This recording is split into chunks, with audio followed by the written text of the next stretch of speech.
School of Computing, and we thank you, Lord, just to say thanks. Amen. Amen. Thank you, Miss Leslie.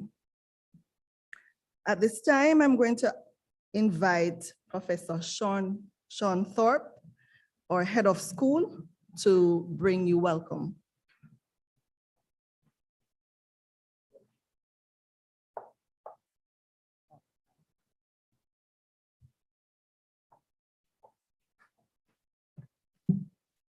A pleasant good morning. I trust everyone had a great weekend.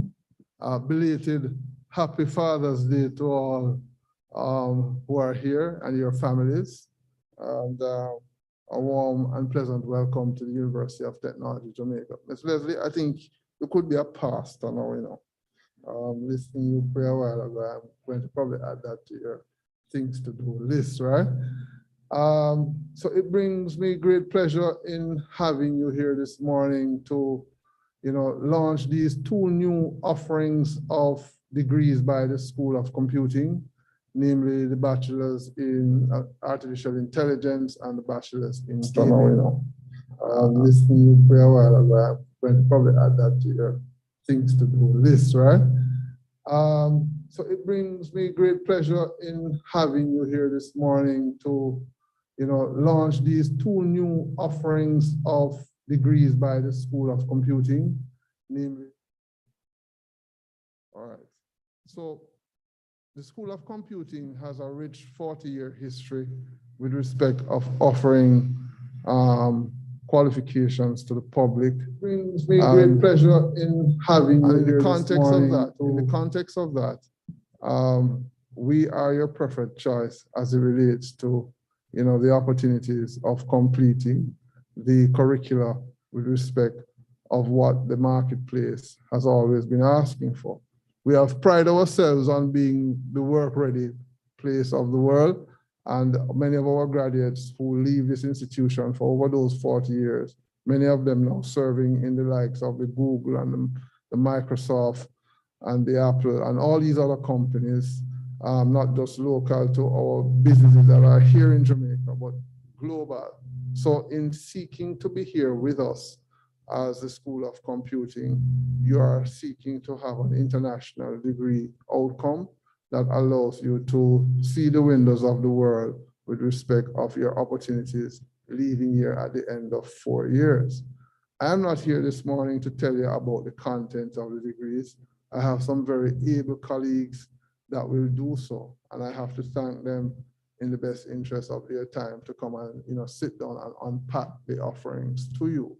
But what I would like to say to you, and I'm going to be presumptuous and be premature in saying welcome to UTech, and welcome to these two newer offerings, and I will definitely be looking forward to seeing you in the new academic term ahead.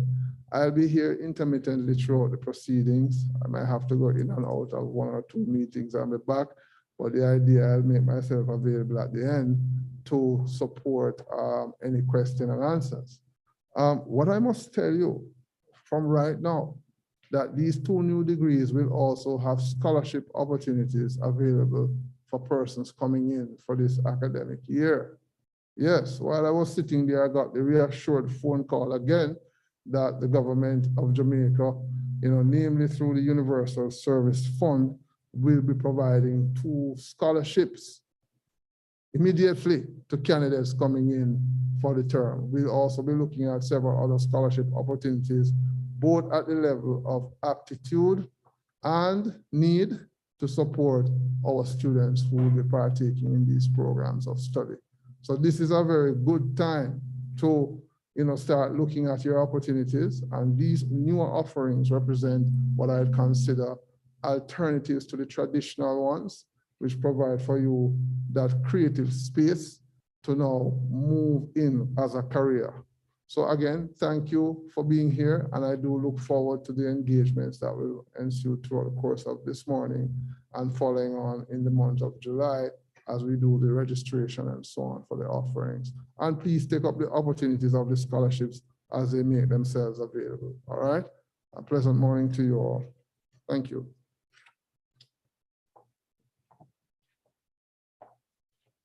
Thanks, Prof.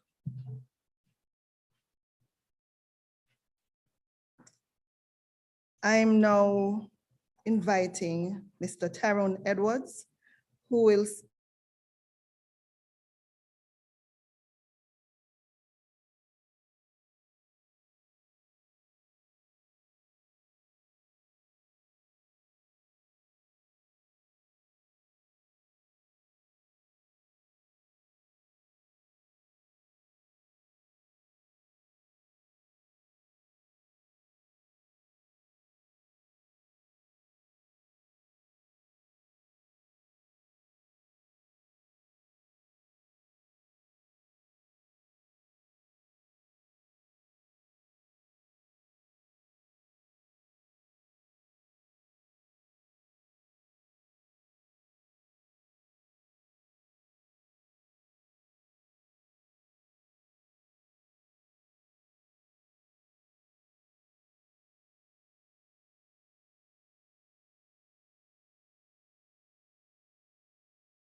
being applied to provide a service.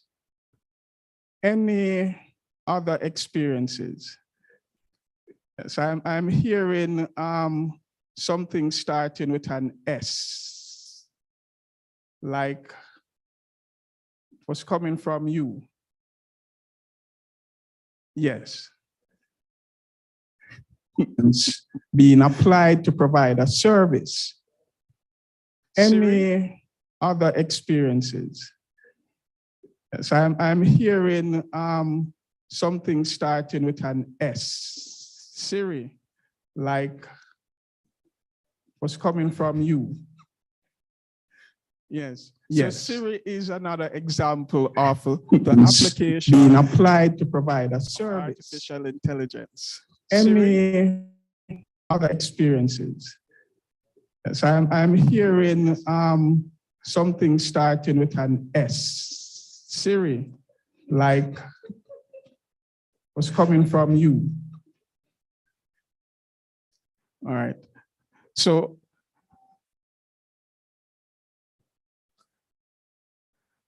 I'll be presenting on the Bachelor of Science in Applied Artificial Intelligence.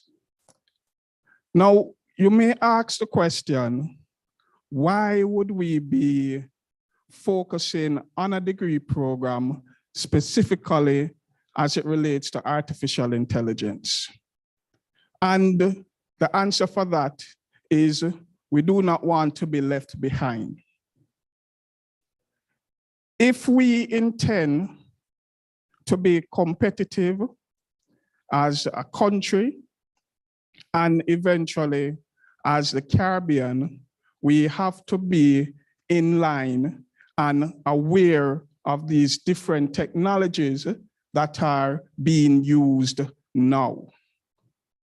Artificial intelligence is simply put, allowing automated computer programs and machines to behave in some instances or act in some instances like a human. Thus the term artificial. But intelligence is brought into the picture because we try to program these machines, these applications, to simulate the behavior of the human, to take facts and data and then make a decision. Now, this all started from us way back as simply allowing a calculator to determine what's the result of adding 1 + 1. And now we have moved further ahead. Now we are depending on some of these applications and machinery to provide us with guidance on a daily basis. So we use apps like Waze, we use Google Maps, right, in order to determine what's the best way to move from point A to point B. A classical problem, such as a traveling salesman, is what these applications tend to want to solve. So, artificial intelligence is now the most talked about topic. It is seen as what will give a business leverage.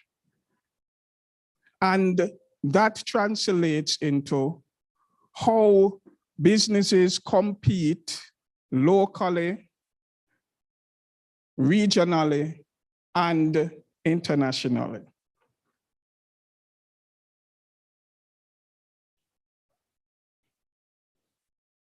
So the Bachelor of Science in Applied Artificial Intelligence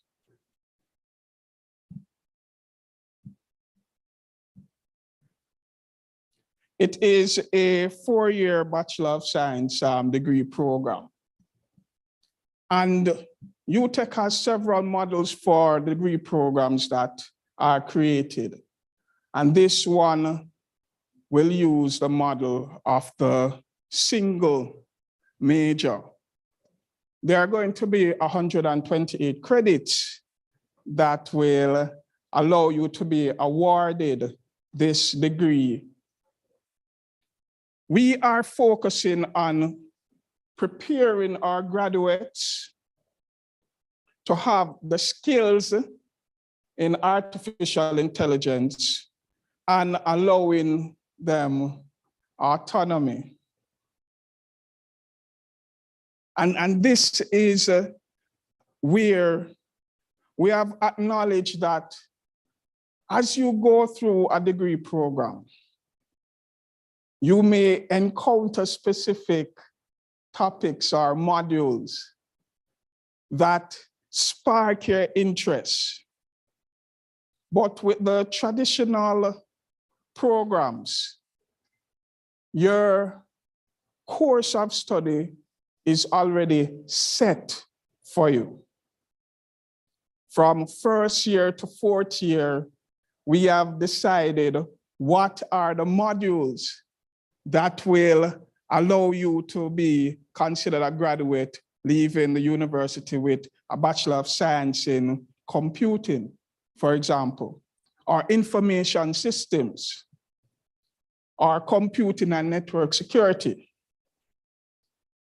For the Applied Artificial Intelligence program, the autonomy that we have prepared for the student is that when you get into third and fourth year, you will have the ability to choose the set of modules that determine your career path. The field of artificial intelligence is wide. And therefore, we don't want to just box you in. We want to remove that lid so that you know you can explore the area. So it is also designed taking into consideration what the professional organizations are looking for. We take note of what the AAAI Association, similar to the IEEE and ABET, what they say students should have covered in order to be considered as functional within the area that they study.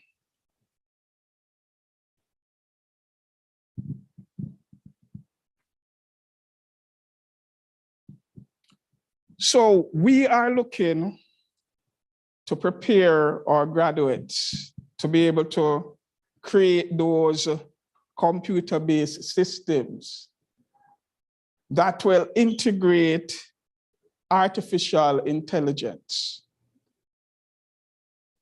There are companies that are already doing that. They create chatbots that are used by different organizations. For example, we have Ruby, a chatbot used by Digicel, right? And we have other types of systems that allow you, when you call in, that interaction is similar to interacting with a human. So if you're not keen on that interaction that you're having, you may leave that call saying, I enjoyed my interaction with that representative from the company. Or depending on how it goes, you may say that the interaction was not the best.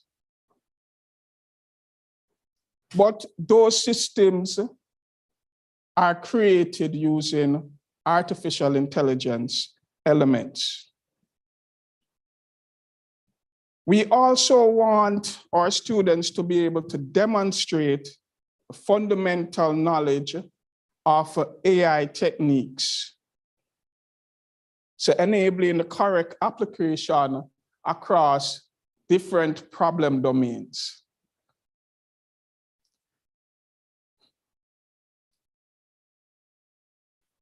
Can I ask a question?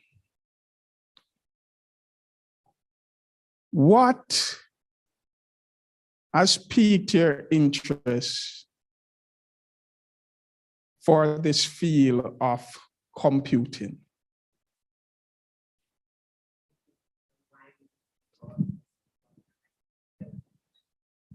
Computing as that wide area.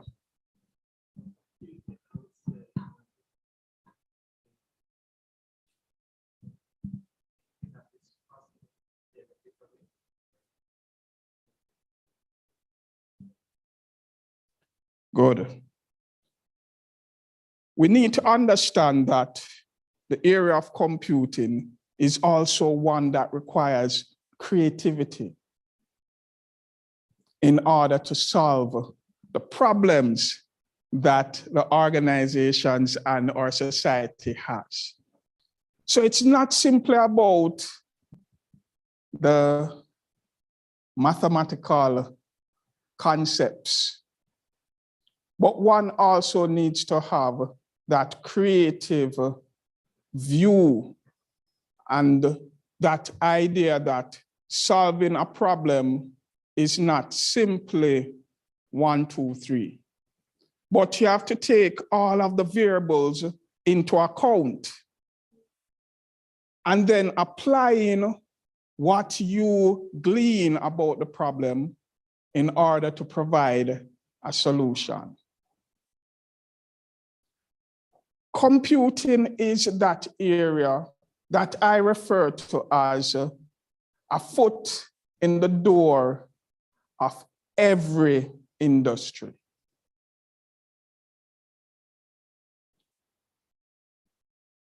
Think about one industry where computing does not touch.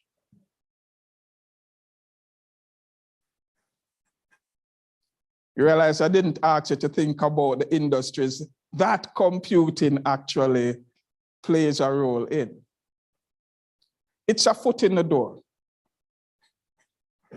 And when we get to the narrow question of artificial intelligence and gaming when it comes on to computing, what is that motivating factor that has piqued your interest in the area of artificial intelligence?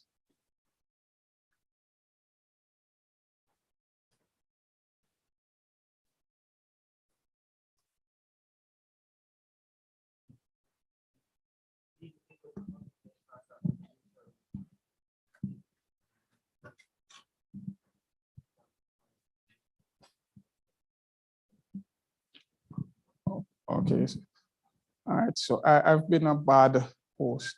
I should invite you to use one of the mics when you're giving your response. Sorry. All right. Now,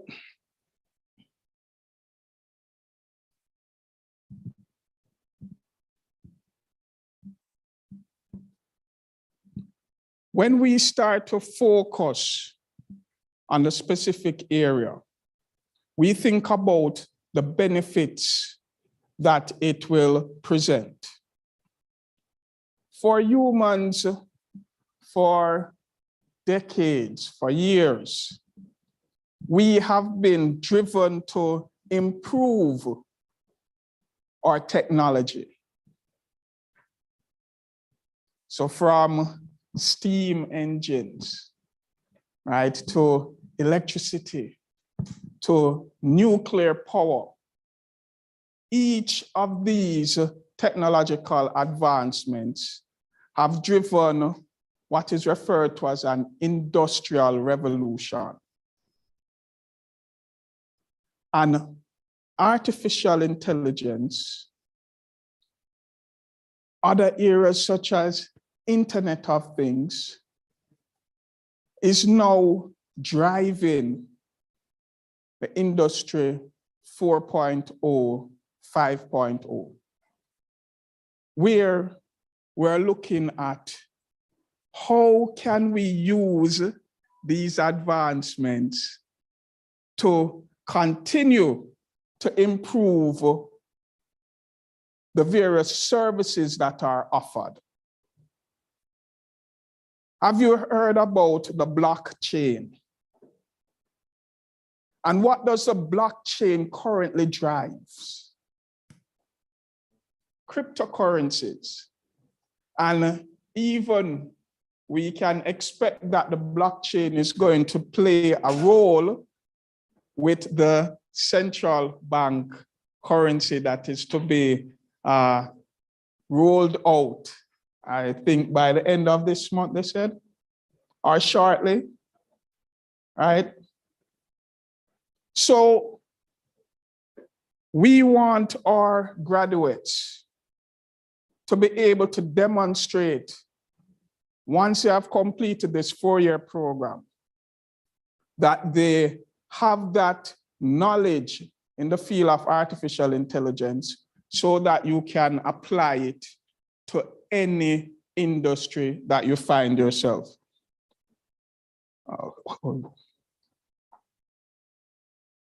All right, yes. So apart from that, using the skills that you would gain to be able to start your own businesses. So it's not only about being able to support some established company, but we have experienced over the past 2 years that pandemic that has basically been, I think, a very big disruptor, right? It has shown that we can do so much without being confined to any one organization, right? It has shown that you can get together with your friends, your classmates, and with your creative skills, be problem solvers, and providing solutions that you can then use to start your own businesses.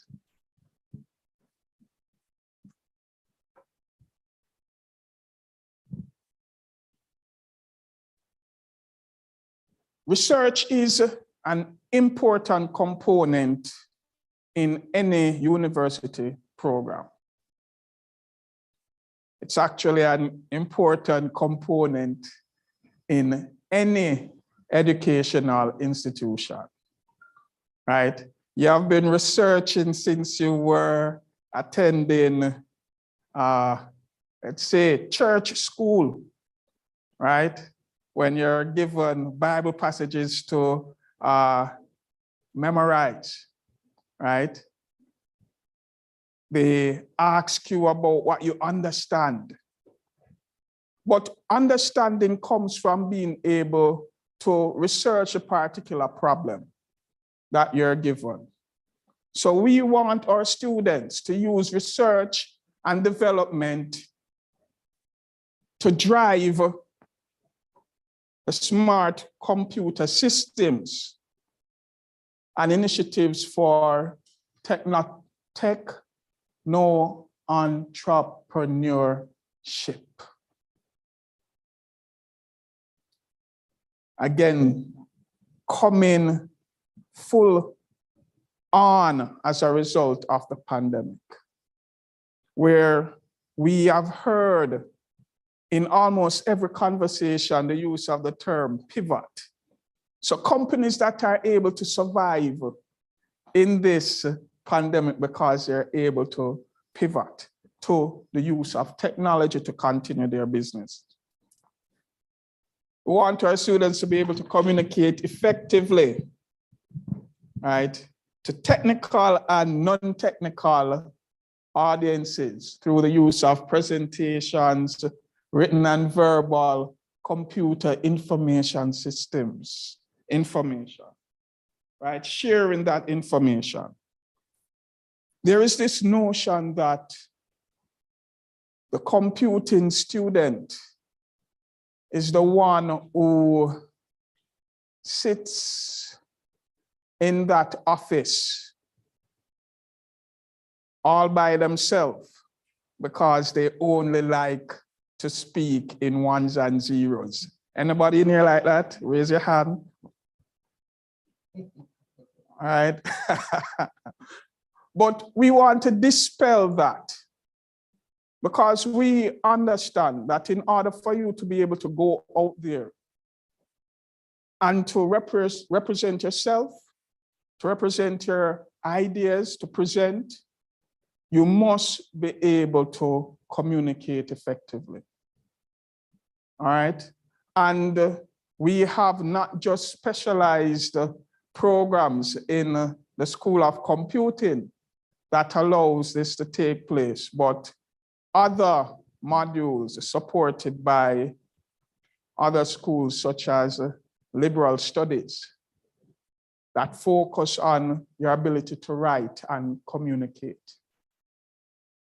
We want our students to demonstrate a well-rounded education, including fundamental knowledge of a variety of academic disciplines, good teaching skills, strong ethical principles and attitudes that will honor, protect, and enhance computer system practices and standards, as well as the ability to adapt and grow as a lifelong learner.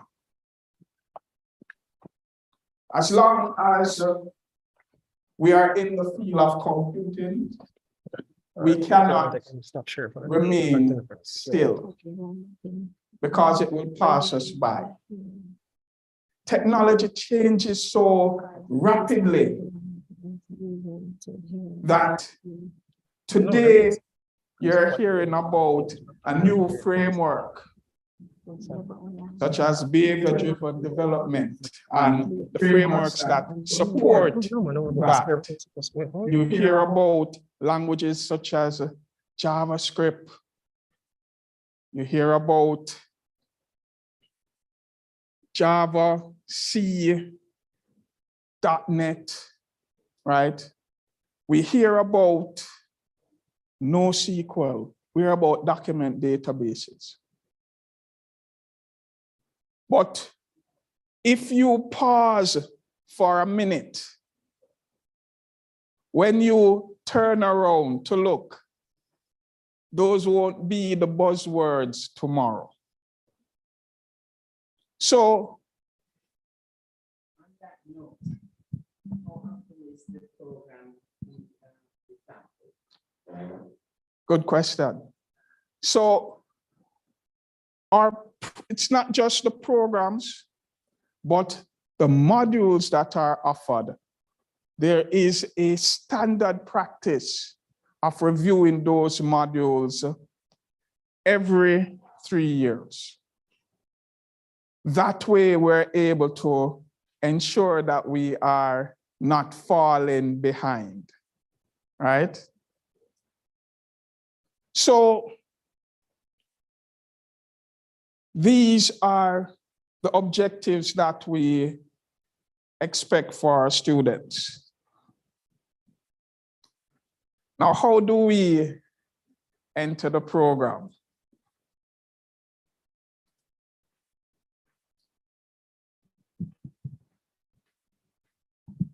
Minimum entry requirements at this point in time.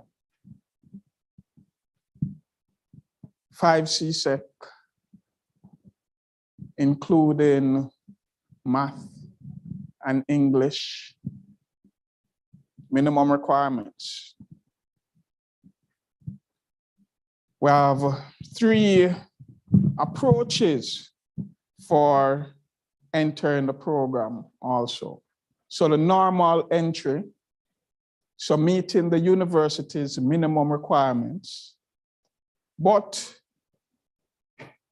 based on that last objective before the slide, where we encourage lifelong learning, we know that there are other persons who would have an interest in the area based on their job experience and how they plan their own career paths.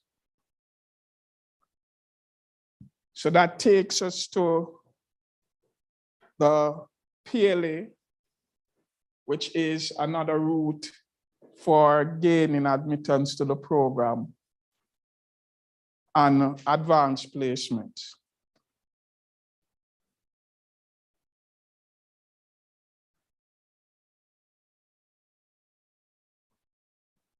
So there are several franchise programs across the island, and students can transfer into the program through some of these franchise programs.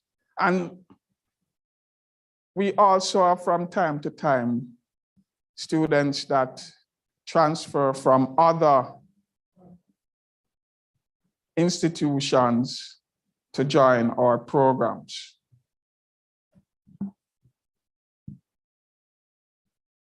So we do have these options available. All right, sorry for giving you a vision test right now. All right, so you can take out your magnifying glasses. All right, so the persons with glasses are hopefully still able to see. So this is just a diagram showing the various points of entry for the 4-year programs. So we have the prior learning and normal entry for year 1. Then we have the franchises that I spoke about, where they will complete up to year 2 of the program, and they can also then join at year 3, or if they complete year 1, they can transfer into year 2 of the program. And advanced placement will allow us, an applicant, to enter at year 2 or year 3. Now, these are the various options that are available for us to enter the program.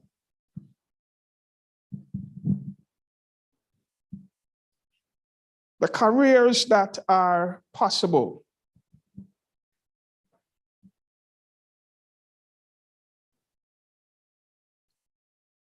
I had to limit this, right, because it's as if they're creating new careers in the field as we speak. And it's mostly driven by the industrial revolutions, right? And with each industrial revolution, it signals, what's the best word to use here?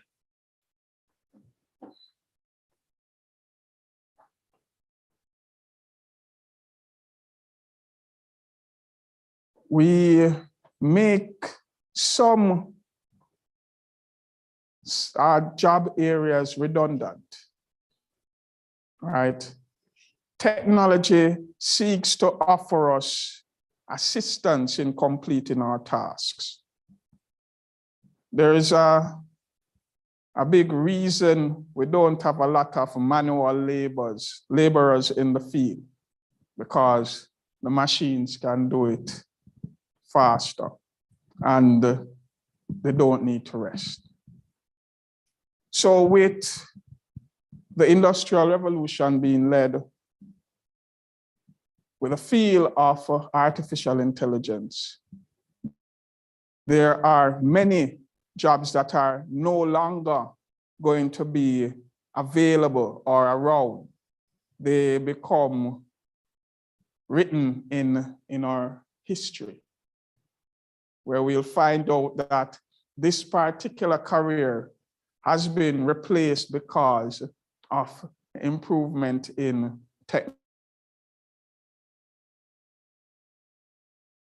technology. We have, I wonder which job a self-driving car may make redundant.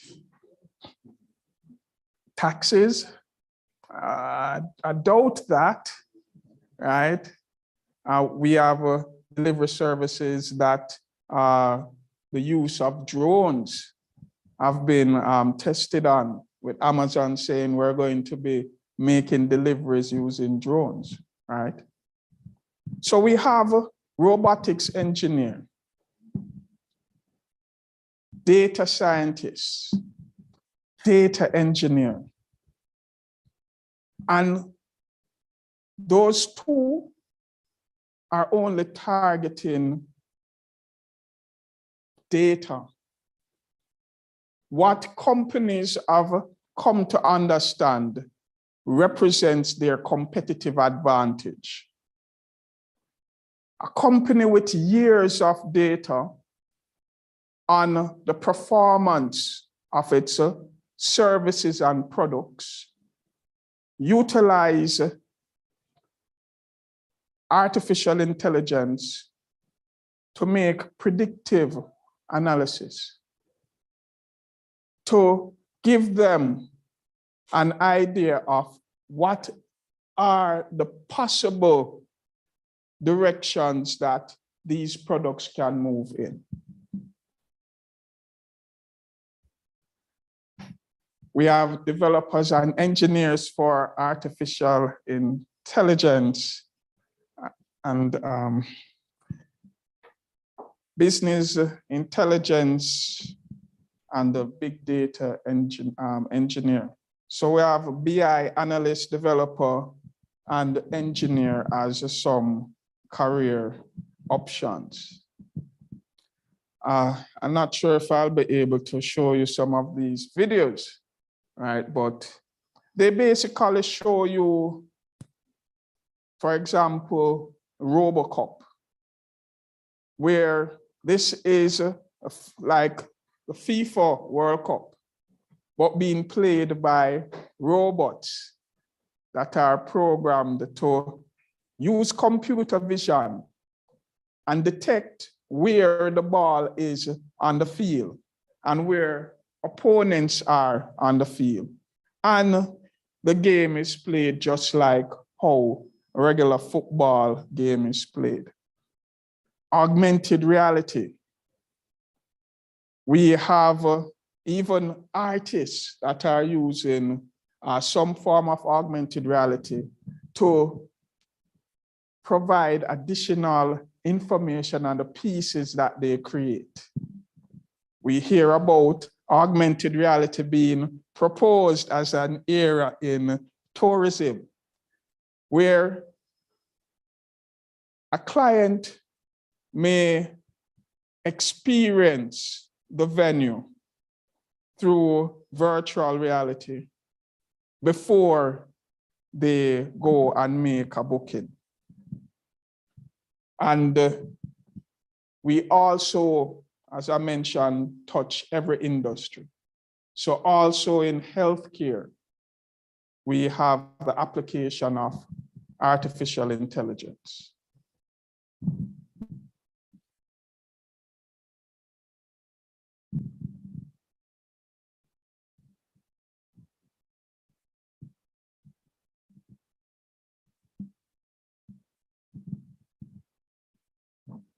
All right, so if you have questions, we can take a question.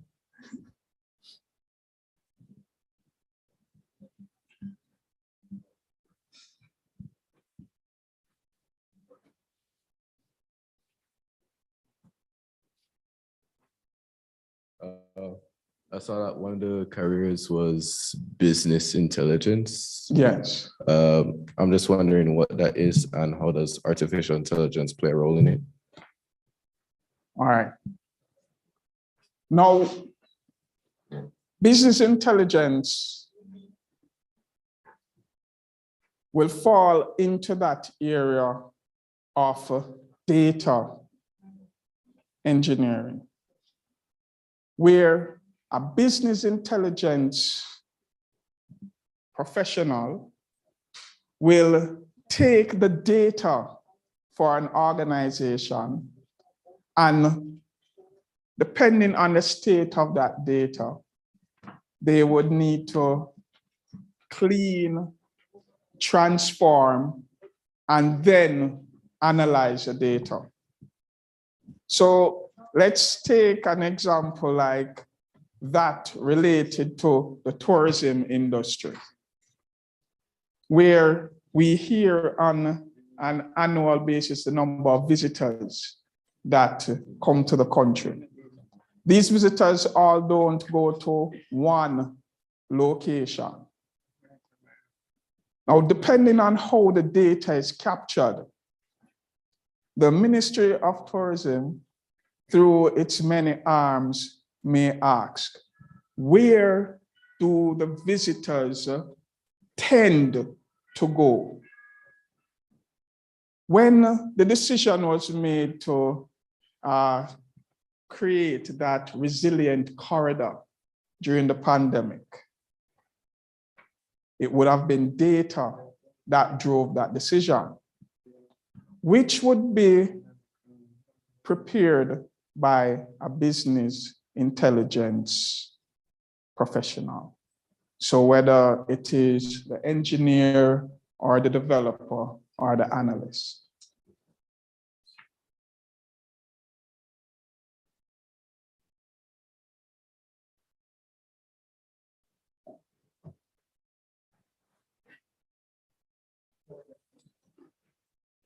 Yeah, but before they take away the mic from me, I told them I had only 5 minutes of presentation. During the course, would we actually make an AI? Yes, that is one of the, let's say, it's one of the hallmarks of the School of Computing, that we actually create the applications that are used. Yes. I have a functioning AI when I'm finished with the course. Okay. So you would, once you're part of the program, we can see how that can be extended. We actually have additional groups in the school, a group called the SATNA, which takes on industry projects in the School of Computing. So we do understand that we have students who are able to function at the industry level, even while completing their program of study. And we provide that outlet to allow the student to do so.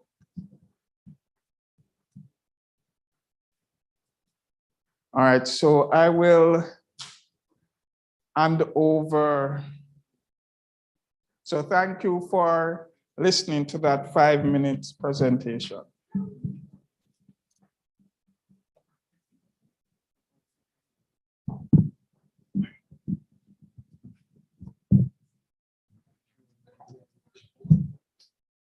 Thank you so much, Tyrone. I am sure you got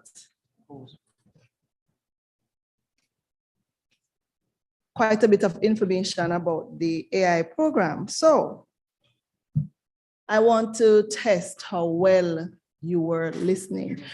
Before I do that though, let me welcome those persons who have joined us on the Zoom platform as well as our YouTube platform. Welcome. If you have questions, please type it in the chat and someone will pass the questions to me. So I have a few tokens here that I am so eager to share them with you. So I'm gonna ask 2 questions. One was one piece of information that was shared by Professor Thorpe earlier, and then by Mr. Edwards here. So the first person who can tell me how long SCIT has been offering computing programs, that's the first part of the question, how long, as well as how often we review our computing modules. All right. Go to the, no, you have to answer both. Anybody? How many years have we been offering computing programs, as well as how often we review our programs or modules? Any ideas? For 40 years. Let's just go to the mic, please.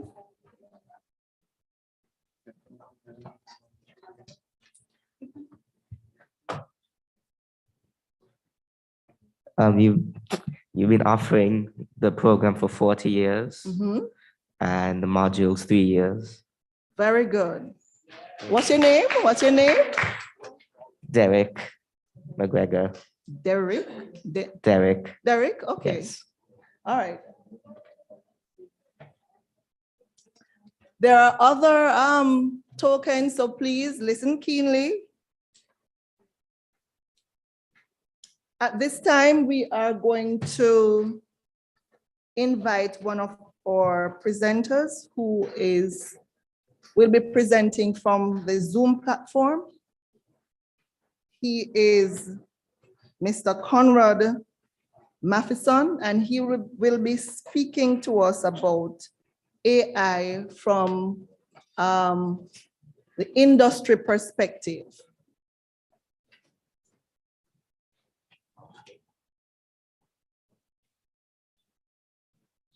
Okay, until they are ready,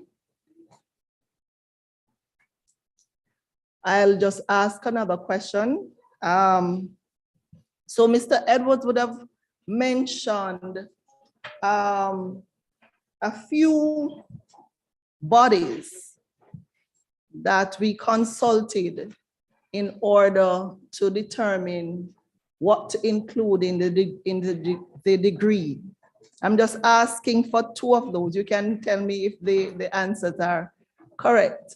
So he would have mentioned a few bodies, academic and otherwise, that we consulted to determine what to include in the degree. Just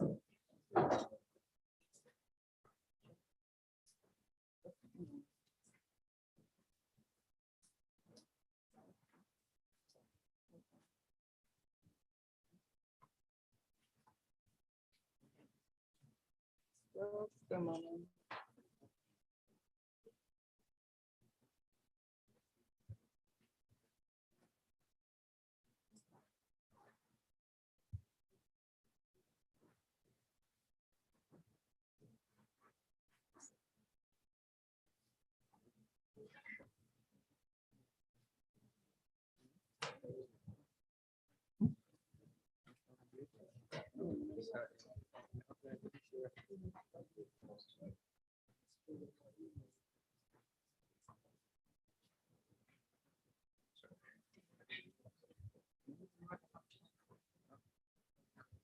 While we wait for, oh, here is Mr. Matheson.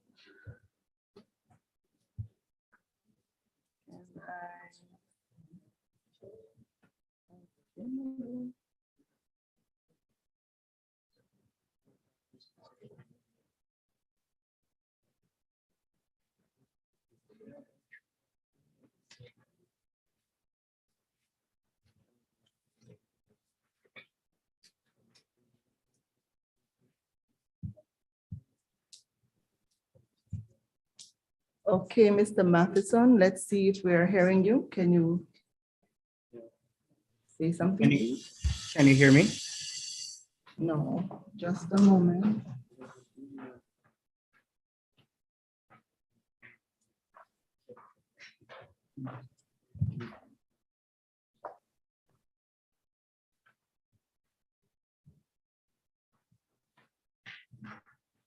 As we work out this technical challenge we're having, has anybody come up with an answer?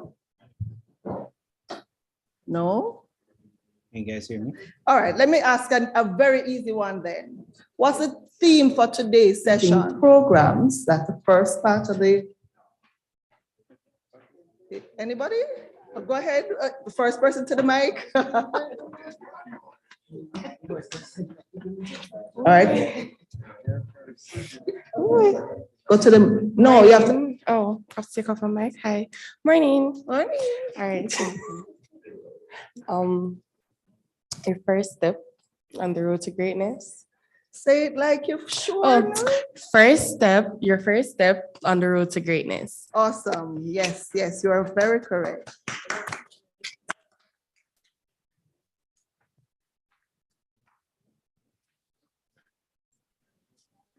don't get it.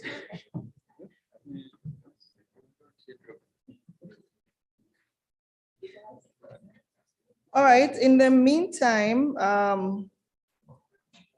I know, how many of you have been on the UTech campus before? You have, so you're familiar with the campus? No. No? To some extent. All right, so you know, it's a pretty big campus. We have a lot of facilities here for our students.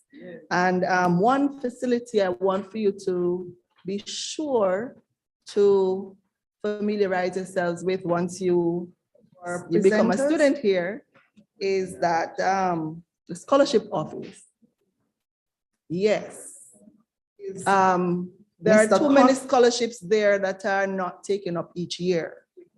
So please, once you join us, familiarize yourselves, ask about the various scholarships. Not all of them are academic, some of them are for sports and others, so please. There's also, of course, our library. We have a wide range of books, but also online resources. We subscribe to, I can't count the number of databases that we subscribe to, the IEEE, ACM, whatever discipline really, not just for SCIT, but I'm just speaking to those two specifically because they relate to the programs you'll be doing. So you don't have to visit the library physically, you can actually access it online and gain access to a wealth of information. We consult. Let me see if we now have connectivity with Mr. Matheson. Hi, Conrad. Can you guys hear me?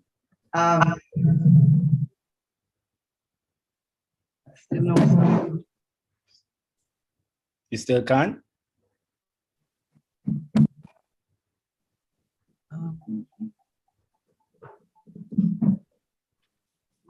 Okay. You can you hear me? Yes. Now.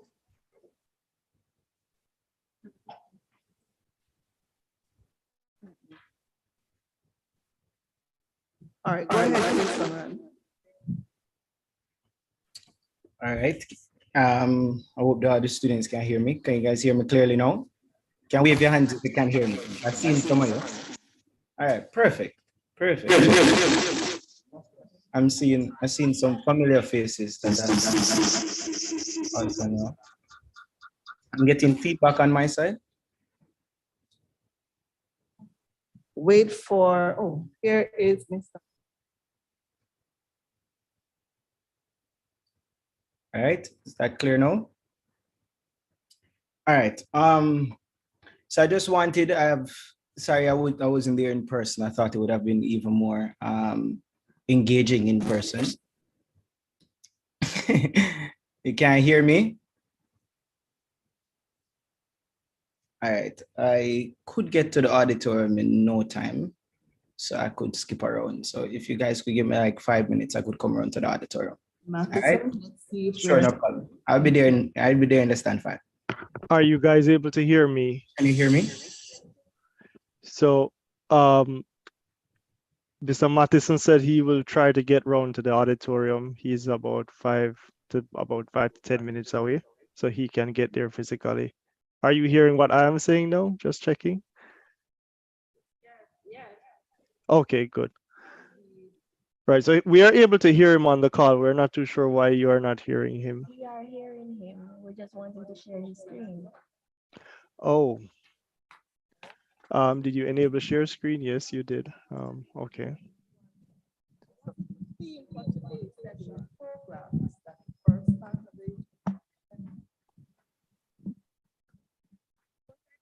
First person to the mic. All right. Go to the, no, yeah. Oh, up the top of my Hi. Morning. Morning. All right. The first step on the road to greatness Say it like it's Oh, short. your first step on the road to greatness. Awesome. Yes, yes, you are very correct.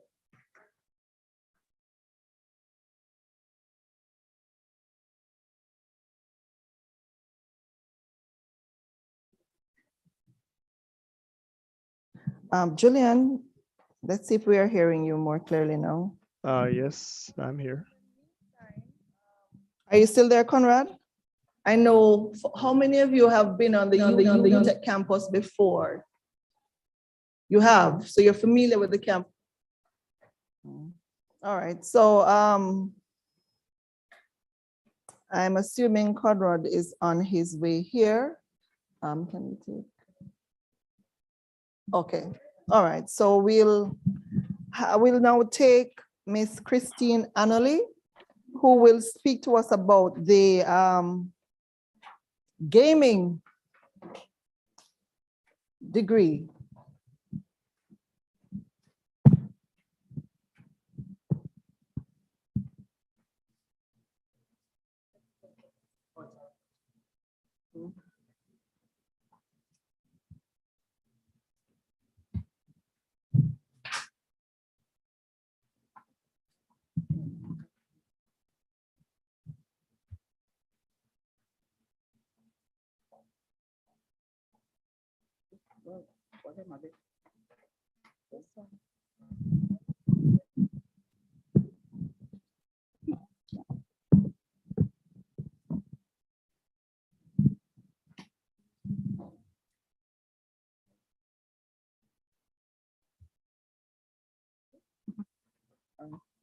Good morning.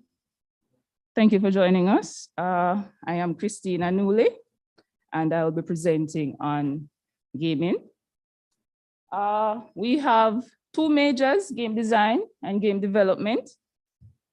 Application basically starts this year, July. So once you're interested, we have a space here for you. Start date is August 2022. And this is just an information session. And as I said, I am Christine Anuli. All right, so a couple of things that I'll be discussing. Background of gaming. The Jamaica Computer Society 2019 report gave some information regarding their plans to recruit new AI and gaming experts. An introduction to really what the basic gaming degree is about, or specializations, certificates, degrees, methods of entry, scholarships and internships, employment, careers, salary, and what is expected upon completion. Now,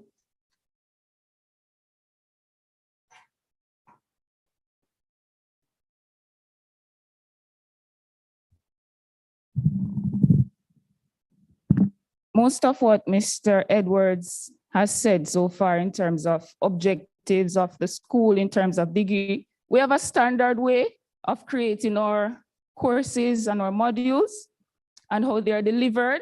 So in terms of communication, being able to work as teams, on teams, those are standard across the university. So what I'll be focusing on is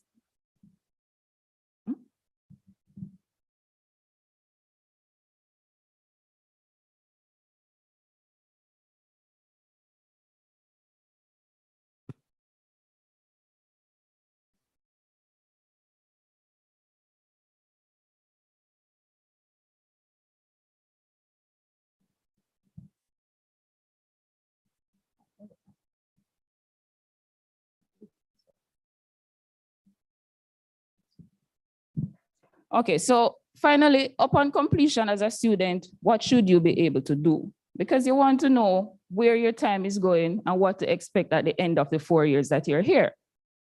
I assume everybody is interested in how much money you're going to possibly be making. Is there room being made for you currently in Jamaica to practice your craft? If not, what are your options? Right? So let us proceed.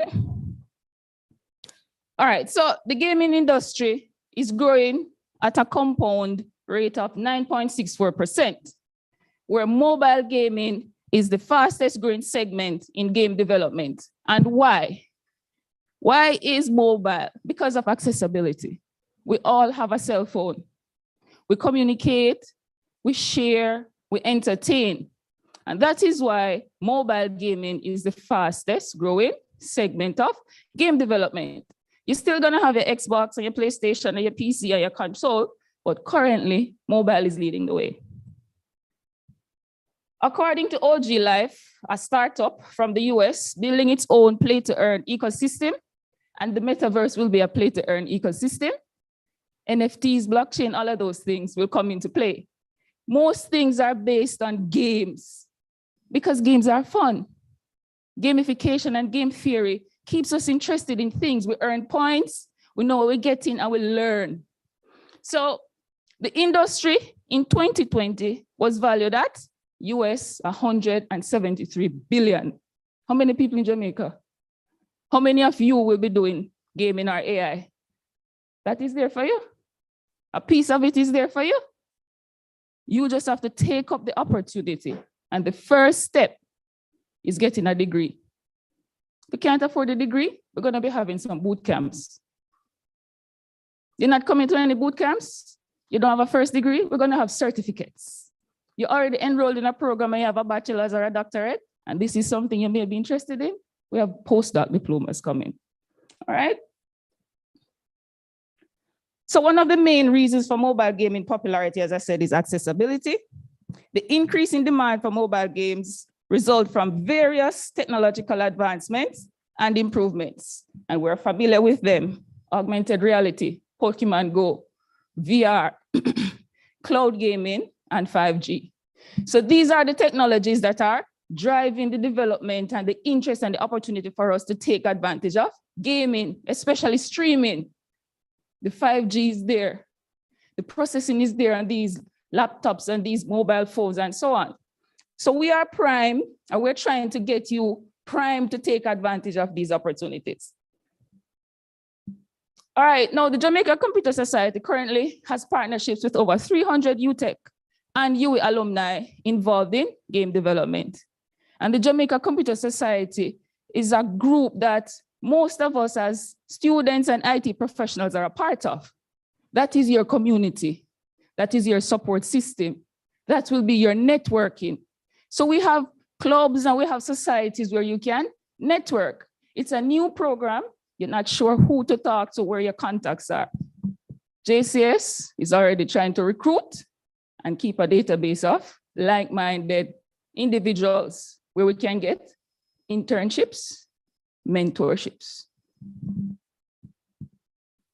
Now, there are a number of creative, talented, and successful UE and UTech alumni now working in game development as designers for local and overseas companies, providing 2D and 3D animation products. And if you don't already know, we have a base in animation degree here, and most of it is connected. So you're gonna have cross-discipline interactions, game design, storytelling, FX, whatever you like, there will be something there for you.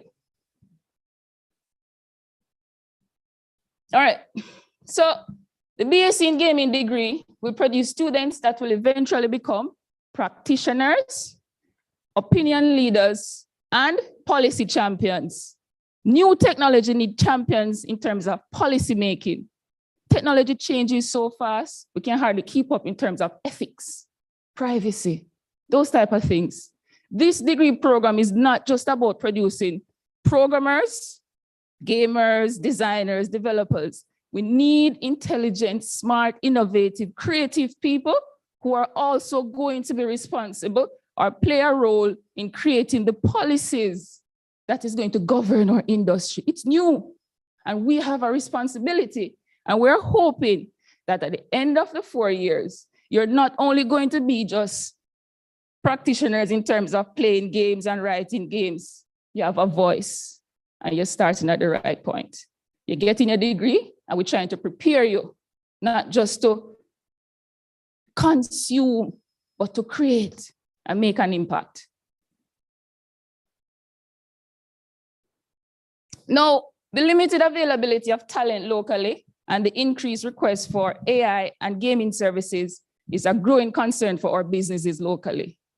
Because of the internet, local companies have to be competing with overseas, and the talent and the ability to afford the talent may not be there. So that is a growing concern. That is part of the motivation for this degree program. We want to create individuals who are able to fill these roles. And by filling these roles, you're helping the industry to grow and to expand, not just to take, because it's a partnership. You're coming with something you're offering, you're leaving your legacy, your life resume, and at the same time, you're enjoying what is the opportunities that are available for you to practice a craft. UTech intend to use this BSc in gaming degree to produce individuals capable of eventually exploiting all these AI and gaming opportunities locally and overseas.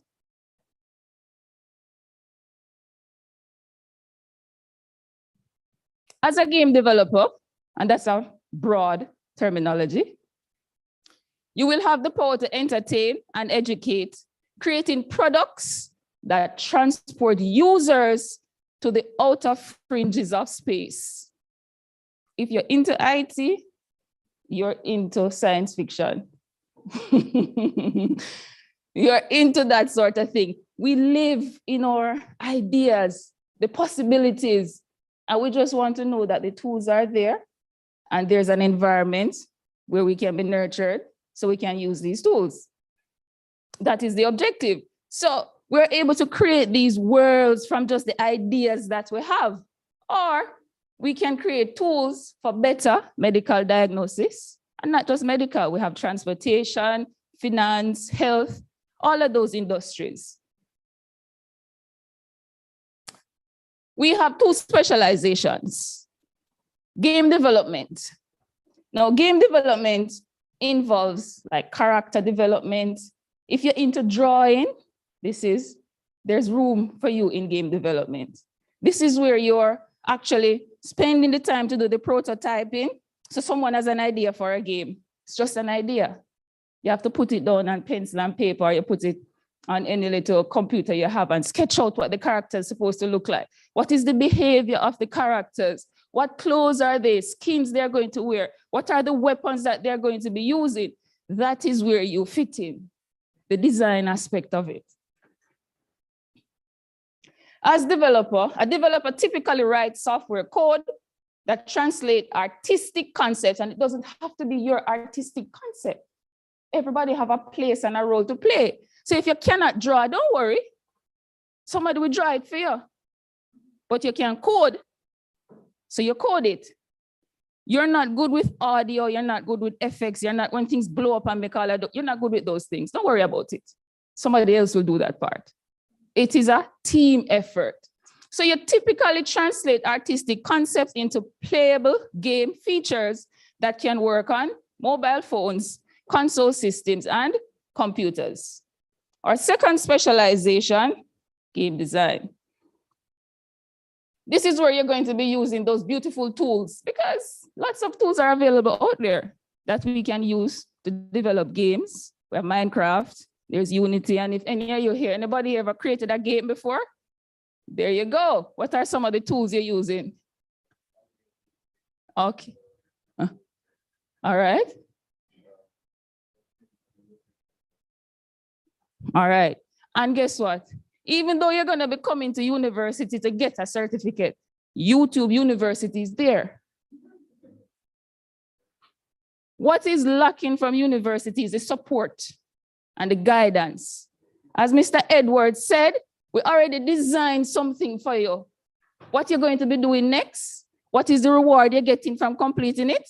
So all you have to do is just follow that blueprint. On YouTube, you go there, you're searching for something, how to do a PowerPoint slide. Jesus, a lot of stuff come up. You watch 5 minutes of one, you say, okay, I'm bored now. You move on to a next one. You're not really accomplishing anything because your focus is diffused. So when you come to university, you're going to be getting lots of courses to do, and you wonder, why am I doing professional ethics? Why am I doing environmental studies? Just like when we were in high school and we did math. Why am I doing algebra? Why am I doing geometry? It is not what you do, it's who you become from doing it. Learning is about creating new pathways. So you're coming to UTech, you know nothing about game design, you know nothing about game development. It's a nurturing environment where you can practice something that you're interested in. Now, as the designer, you're creating compelling stories. Any writers in here? Any vloggers, storytellers? There you go. Game design. Character development. What is the goal of the game? All these things need to be created and decided by someone. So if you're not interested in being a software engineer, there's room here for you. The rules and the challenges. So a designer is the creative driver of the game and involves creating compelling stories, characters, goals, the rules and challenges that drive interaction with other characters, users, and or objects.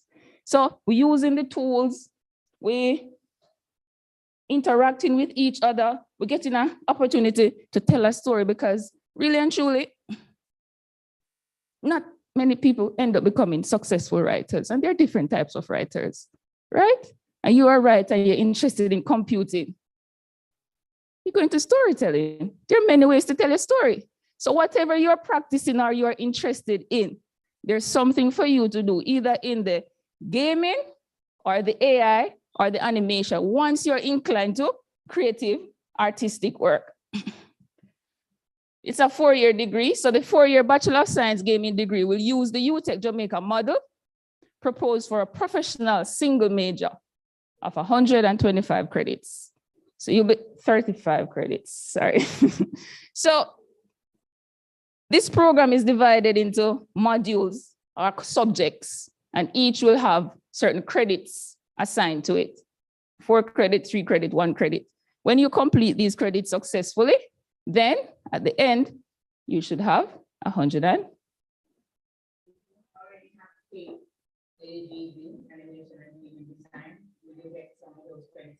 you can get, what is it? Credit transfer, yes. If you already have, say, character designer, we're doing a module in character design, and you've already done that course somewhere else, you have the choice based on looking at the syllabus and the content and the quality of work that was done. We'll compare it with what we have, and if it meets a certain criteria, you can get the credit transfer. So you wouldn't have to go back over and do that module. But I think it will affect the GPA. It doesn't affect the GPA. It doesn't affect the GPA. All right. So we have 135 credits to get. Now, SCIT will also offer certificates of completion to candidates without an undergraduate degree. So you're in high school, you're in sixth form, you want to get your toes wet before you actually invest into a 4-year degree. And you might not like it halfway through, the money gone down the drain. But 6 months, 1 year, couple months, you get to be exposed to a lot of the different features and the modules and the tools that we will be using. So you leave with a certificate and you know if this is something you actually want to continue pursuing. We also have postgraduate certificates, which would serve the demographic of students with first degrees from any discipline willing to upskill. So you're a pharmacist, you're a teacher, you're a farmer, whatever the case may be, you can get a postgraduate certificate. How do we enter? Pretty much similar to AI and animation. Standard.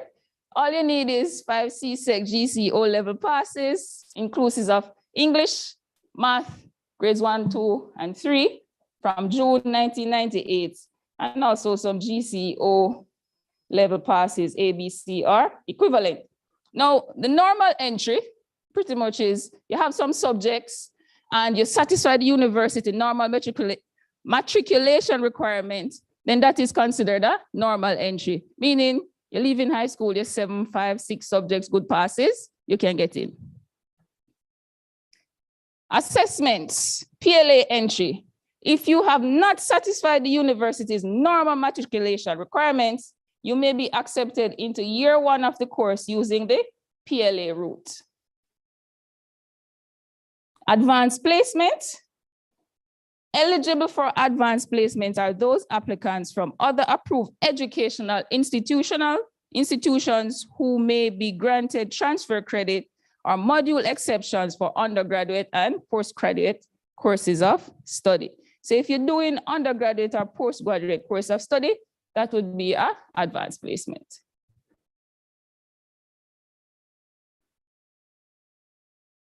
So the proposed BSc in Gaming program is expected to immediately follow the path of the first year at the local franchise locations. For example, you live in Brownstown or even Portmore, Moby, wherever, and you're not really ready to make that trip to Kingston to come and board in Kingston. You want to stay close to your family.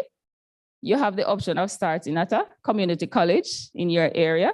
You complete your first year, you get a feel of it, you understand university living, and now you can transfer to second year at the University of Technology. So if you're not coming directly physically here on campus, there are franchises that you can also attend. Eventually, we will be able to offer both first and second year of course of study at the local franchise and allow these students to enter UTech campus in year 3 of the course of study. So eventually, we want to allow you, our prospective candidates, to do at least 2 years and then just transfer to 3rd and 4th year when you're really and truly doing your specialization.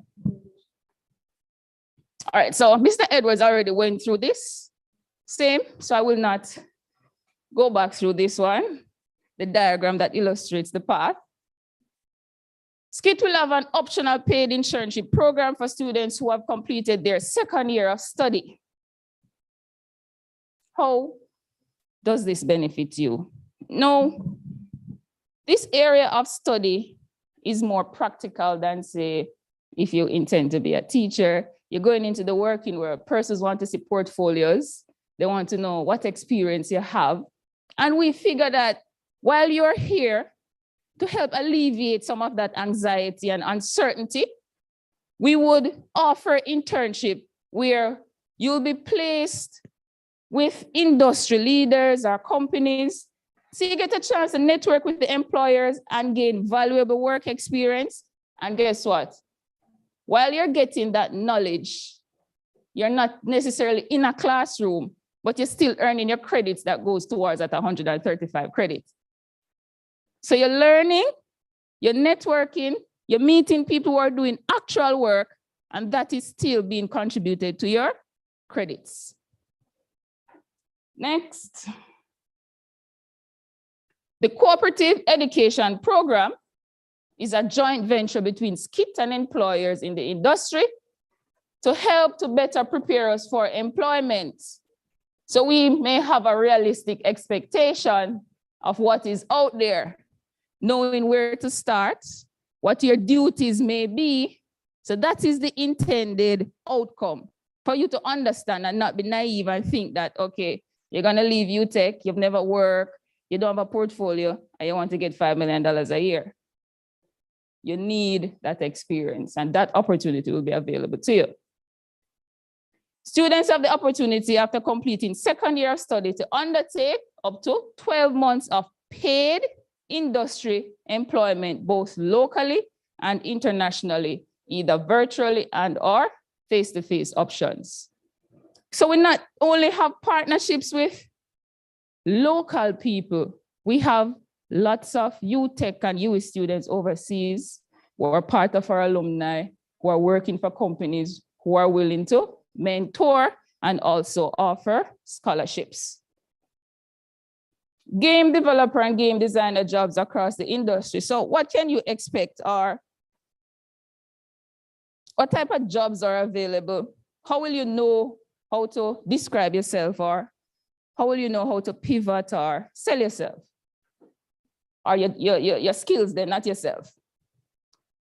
Lotteries, casino, adult gaming. If you are religiously inclined or for moral reasons, this may not be an area for you, but lots of industries. So lotteries, casino, adult gaming, the Betting and Gaming Commission, GTech, Supreme Ventures, these are companies that are involved in games, game development, artificial intelligence. So these are companies, or this is one such area that opportunities are available. We have the traditional entertainment games. This is more overseas. And by no means will you not be qualified or should not be confident enough to apply for jobs in these companies, because you have internships, you have mentoring, all of that to help you prepare. Educational and skills training. What does that have to do with gaming? It's about motivation, staying interested. Some people can sit in front of a computer and play games for 8 hours, but not sit in a test for 2 hours comfortably. It's still a test, you know. When you're playing a game, you're testing your skills, you know. When you're doing, no, you differ. Let me hear your point of view. What is gaming? You say it's not a test, you're not testing yourself. Let me hear your point of view.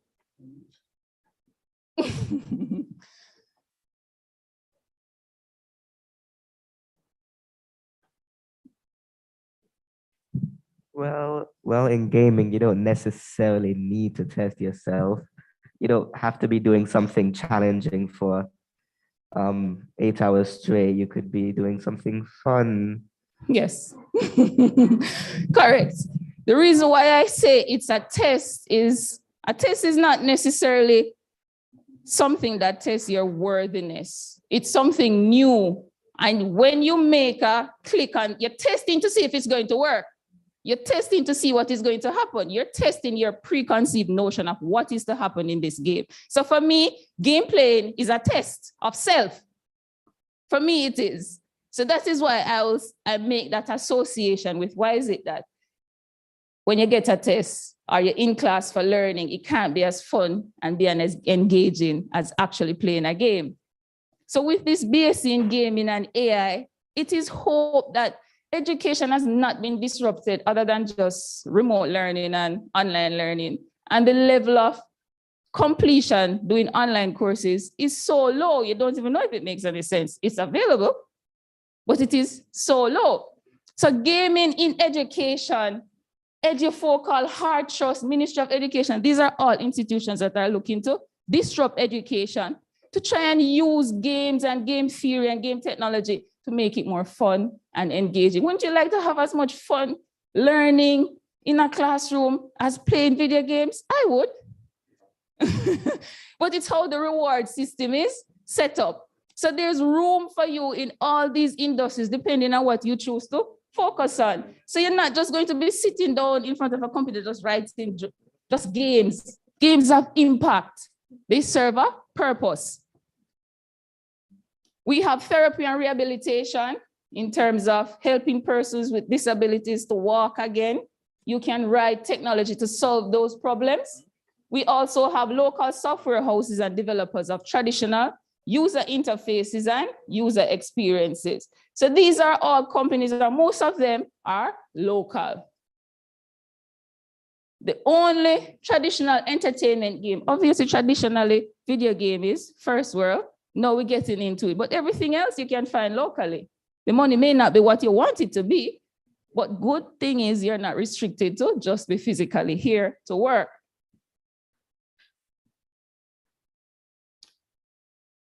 The average salary in the US for a game developer is US $83,479. Anybody knows what that translates to in Jamaican dollars? Any job we get, we want the money to rain. But it will take a while.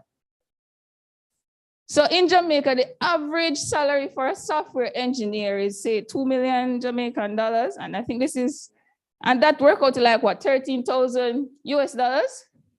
Right. So if you don't want to restrict yourself to just Jamaica, that is part of the $173 billion that is available in the industry. So the investment that you're going to make in doing this 4-year degree, you can benefit from it. It's a good investment. Now, according to data collected from Glassdoor, salary.com, salaries range from $23,000 to $140,000. And I currently have a student who graduated like 3 years ago, contacted me to tell me that he has a job in Jamaica, fully employed, but he has a part-time job with an overseas company, and he's making $150,000 US per year. There's evidence. I'm not just saying. We have the receipts. The range of salaries, however, is subject to what? Maturity. And part of maturing is coming to university, where you're going to meet people with different personalities, different likes, just different psychology. That will help with your maturity. Working in groups also help with your maturity, because when you leave university, you're going to be working in teams. It's not a one person. Yes, you may sit at home because you have your task or in your cubicle, but at the end of the day, you should be able to communicate and have good working relationships. So maturity, reputation also is important. Your moral compass. That is why we teach professional ethics and legal implications of computer systems, because we are kind of like demigods. We create things, we create people, we create characters. They may not physically exist here unless you're in AR and you put on the goggles and it looks like them really standing up in front of you. So we are creators. So our reputation as creators, and your reputation starts even before you come to UTech. But while at UTech, when that maturity is setting in, you're developing a reputation, because the persons you're in groups with are those persons you're going to be working with and working for, and they're going to remember that you didn't do your part of the group work.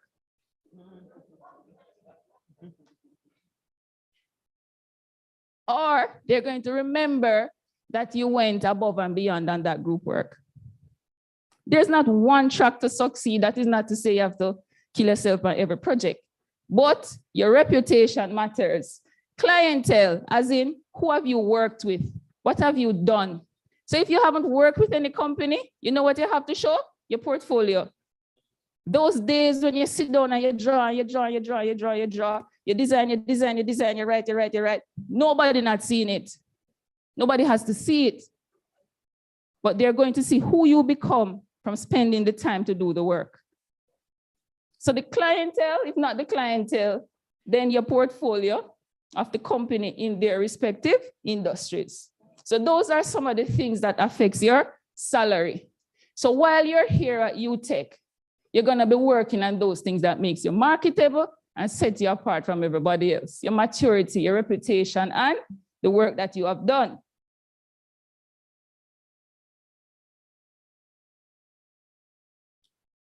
Finally, I think I just summed up the objective, because Mr. Edwards went through the objectives for AI, and it's the objectives for the school. It's just applied to a specific course of study. So an objective of this degree is that graduates will be able to create computer-based systems using gaming techniques and tools. SCIT will utilize a competency-based approach to produce capable and confident entry-level graduates who are prepared to enter the global workforce with the skills to design, implement, and manage computer systems that require the infusion of the elements of gaming and artificial intelligence. So that was our objective. At the end, you should be able to competently and confidently say, I am a game designer, I am a game developer. This is what I have done. This is what I intend to do. This is what I have to offer. We have Dr. Julian Jarrett, who's a part of the gaming and AI team, myself, Christina Newley, Mr. Edwards, gaming and AI, Ms. Black, animation, Mr. White, computer science and enterprise systems, and earlier, Professor Thorpe, head of school. So these are part of the support system and team that is involved in ensuring that the interdisciplinary aspect of it is there, where whatever you are learning, especially first and second year, most persons are doing the same things because you're being introduced to certain learning concepts and certain types of psychology and thinking and problem solving. When you get to third year now, you branch off to either gaming or AI, animation, computer science, enterprise systems, networking, and so on. All right, that's it for me. Thank you for your time and your attention.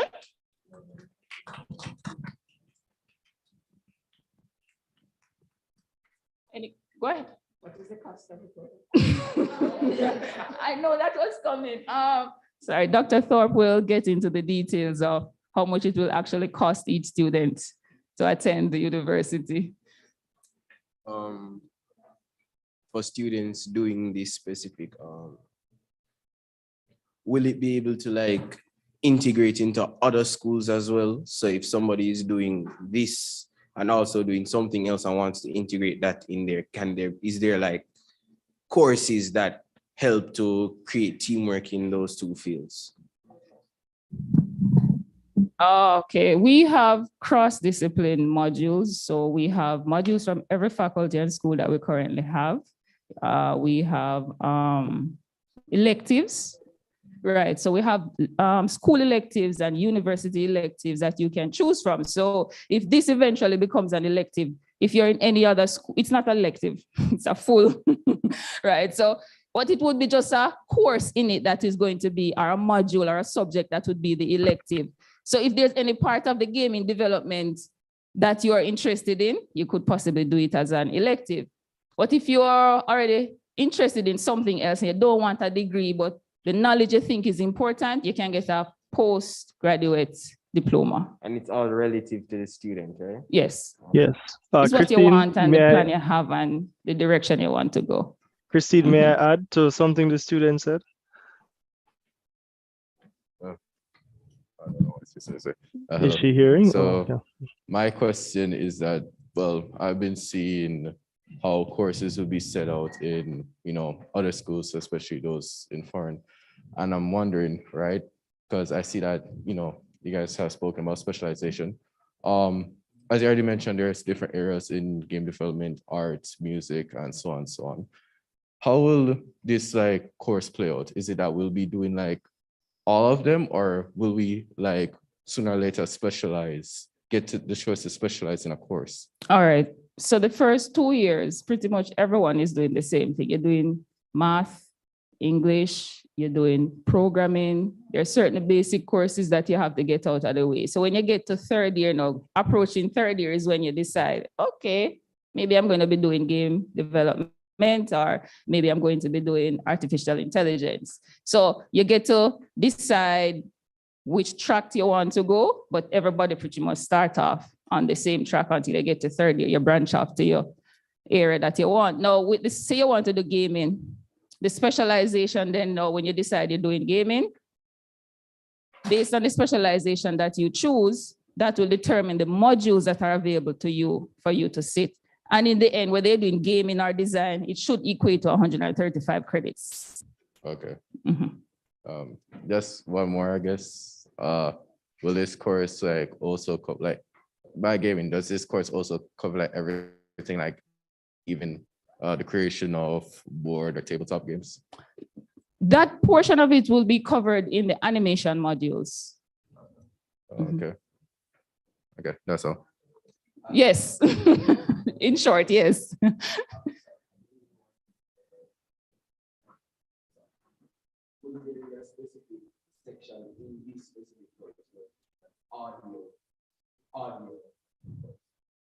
Yes, because that is an important aspect of whether you're doing design or development, because you need the audio. But we'll be using tools pretty much to determine how to sync all of that. But I don't think we have definitively decided which tool, but yes, there has to be something in it for audio. It may just be part of a module that you're doing and you get 2, 3 weeks, 4 weeks doing audio, or it may be audio module itself where you just focus on all that effects and stuff like that. So it teacher how to create the music itself? No, no music creation, just integration. So you would already be inclined to like music and possibly say, yeah, you can put some beats together and you play games, and one day I can integrate my music talent with an actual job. Learn that on your own. Yeah, but then if you're into music, what are you into? No, I'm into game development. It's just the sound design thing always give me a beat because I can't create nothing in regards to sound. Oh, I get you. No, man, in terms of the program, it's not a music program, so we're not teaching you music, just how to integrate these things into the actual game itself. Yeah. Mm-hmm. The certificate, different to the PhD, you can do it from get-go. So like, how, for example, you said it took 2 years, and then in the third and fourth year, you branch out with the degree. Mm-hmm. But for the certificate, and you from day one and start the certificate. You would have to do some foundation courses before you can do the certificate program itself, it's standalone. It stands alone. So if you're interested in the certificate program, then you can do the certificate program like that. It could be that the student who is there for the 4 years Mm-hmm. can do the certificate parallel to the first year or first year of the program. Not parallel. If it's standing alone, why couldn't they go? Mm-hmm. It won't cover all the modules for first year necessarily. So the certificate will basically pick certain things from the entire degree program itself and say, as a certificate, maybe this is something you should know. So it may not necessarily cover the first year. Are you thinking about doing it and then getting it? We don't have it set up like that. No, not at this time. We knew, so we need to get some time to settle in and see how the students handle it and see. But what would be the benefit of doing both of them? What's the idea? Yeah. I know certain persons with the board. Yes. Mm-hmm. But if they're doing the certificate program, to keep them focused and closer to their target, and their end result, and it will only strengthen the other years. When they go to second year, third year, having that knowledge that they picked up from the certificate will only strengthen them in doing whatever they're going to do. I get you. You know what I'd suggest for students like that? SAPNA, IEEE clubs.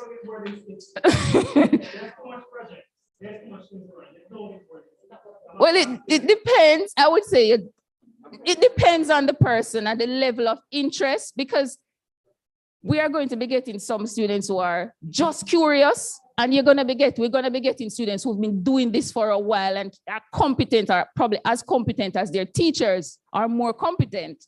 So what boredom is relative.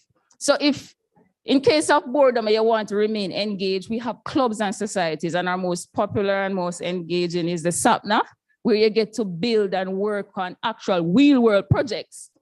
So the monotony of doing tutorial sheets and going to lectures, that is broken up with the different clubs and activities that we have laid out. So and we have a lot of, what do you call them? Yeah, we have hackathons and stuff that we partake in. We have the Huawei Seed for the Future. That's kind of like an internship program where once you apply, you meet a certain matriculation, you get to go to China. We sent 5 students in 2018, I believe, and they got to work on real world 5G, Internet of Things that we are not necessarily versed at incorporating in our modules and our courses. So where we're lacking, we try to offer and encourage hackathons, boot camps, clubs and societies where the networking is there and the interest, and you get to work on different things and solve different problems. Women in Tech for the ladies, UTech One Day, Caribbean Girls Act in 2019. So there are lots of things to be engaged in that will keep you entertained. Oh yes, and we want the international version also. So we have things that we have for them to partake in to keep the interest going. All right, thank you.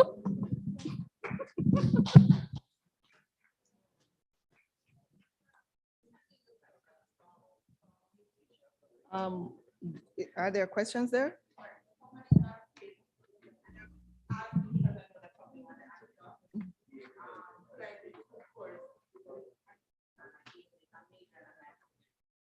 Just no major and minor. No major and minor, just one specialization. Are we audible online? Just checking.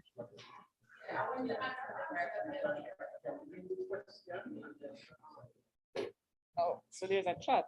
Oh, this one? This is what? This is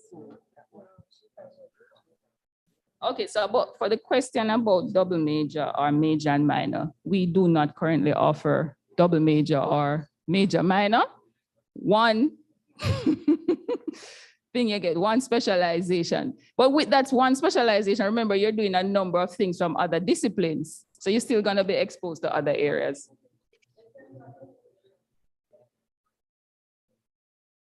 Correction, you can do a double major if your pocket can afford it. And you have shown that you can manage the workload. All right. Thank you very much, Ms. Anuli. Very informative session. I saw everybody was engaged and asking many questions. All right, in the interest of time, I am going to invite Mr. Conrad Matheson to present to us now. He had started earlier online, but we had difficulties. So Mr. Matheson.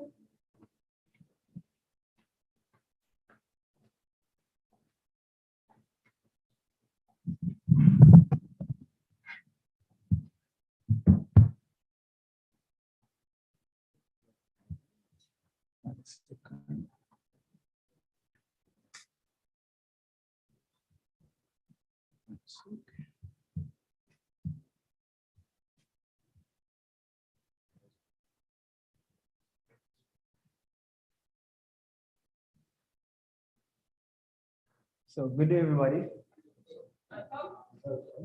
Nice to see everybody else online and run and come.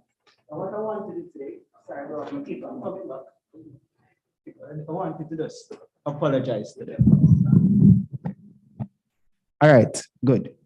So I just want to, as I said before, apologize for not catching you guys earlier today.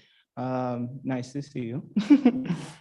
All right, so today I just want to go over that I think you guys are applying for AI courses, and a lot of you guys think AI is a thing of America and a lot of American brands, a lot of American companies.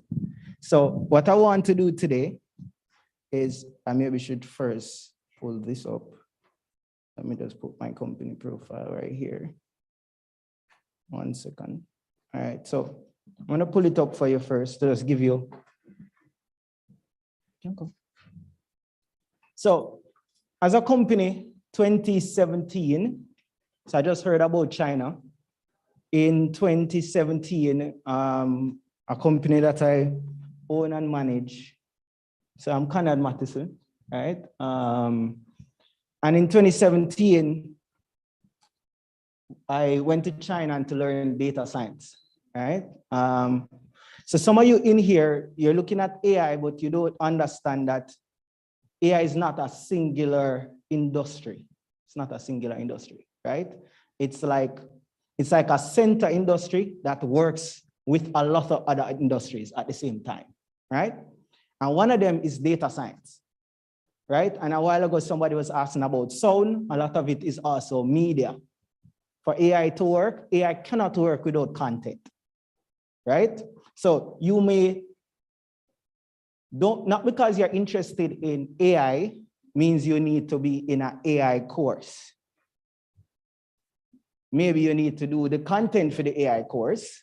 So I just want to make sure you understand, or maybe you need to do the data for the AI. So you need to figure out where exactly are you interested and not think that AI is everything on its own.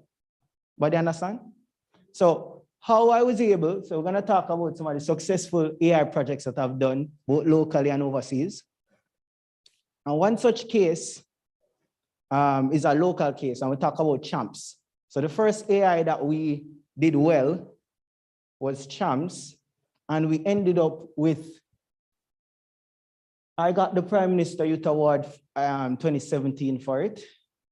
We employed 80 students to build that AI, right, across the country. Then we're the finalists for the National Innovation Award. I got into the Branty Center, and they picked 8 of us across the world. Then I got in the Maverick 1000, which is 1,000 entrepreneurs across the world that was working on innovative projects. Then DBJ gave us $4 million to build a AI platform. And I'll tell you, the person who built the first AI was 19 years old. First guy that made the first AI for me was 19. His name is Keen. And the United States people grab him. So let's just tell you right now my tears, right? So I've been trying to build more teams since then. And the last one is that through the technology incubator here, I was also selected as a top 10 entrepreneur in the world, in the top tech incubator in the world, which is DMZ, right? So I just want to give everybody context that all of this happened right here in Jamaica. Yeah. So you can big up my people, I don't really mean. I just say when we talk, right? So as a result, we got a lot of work, both locally and overseas.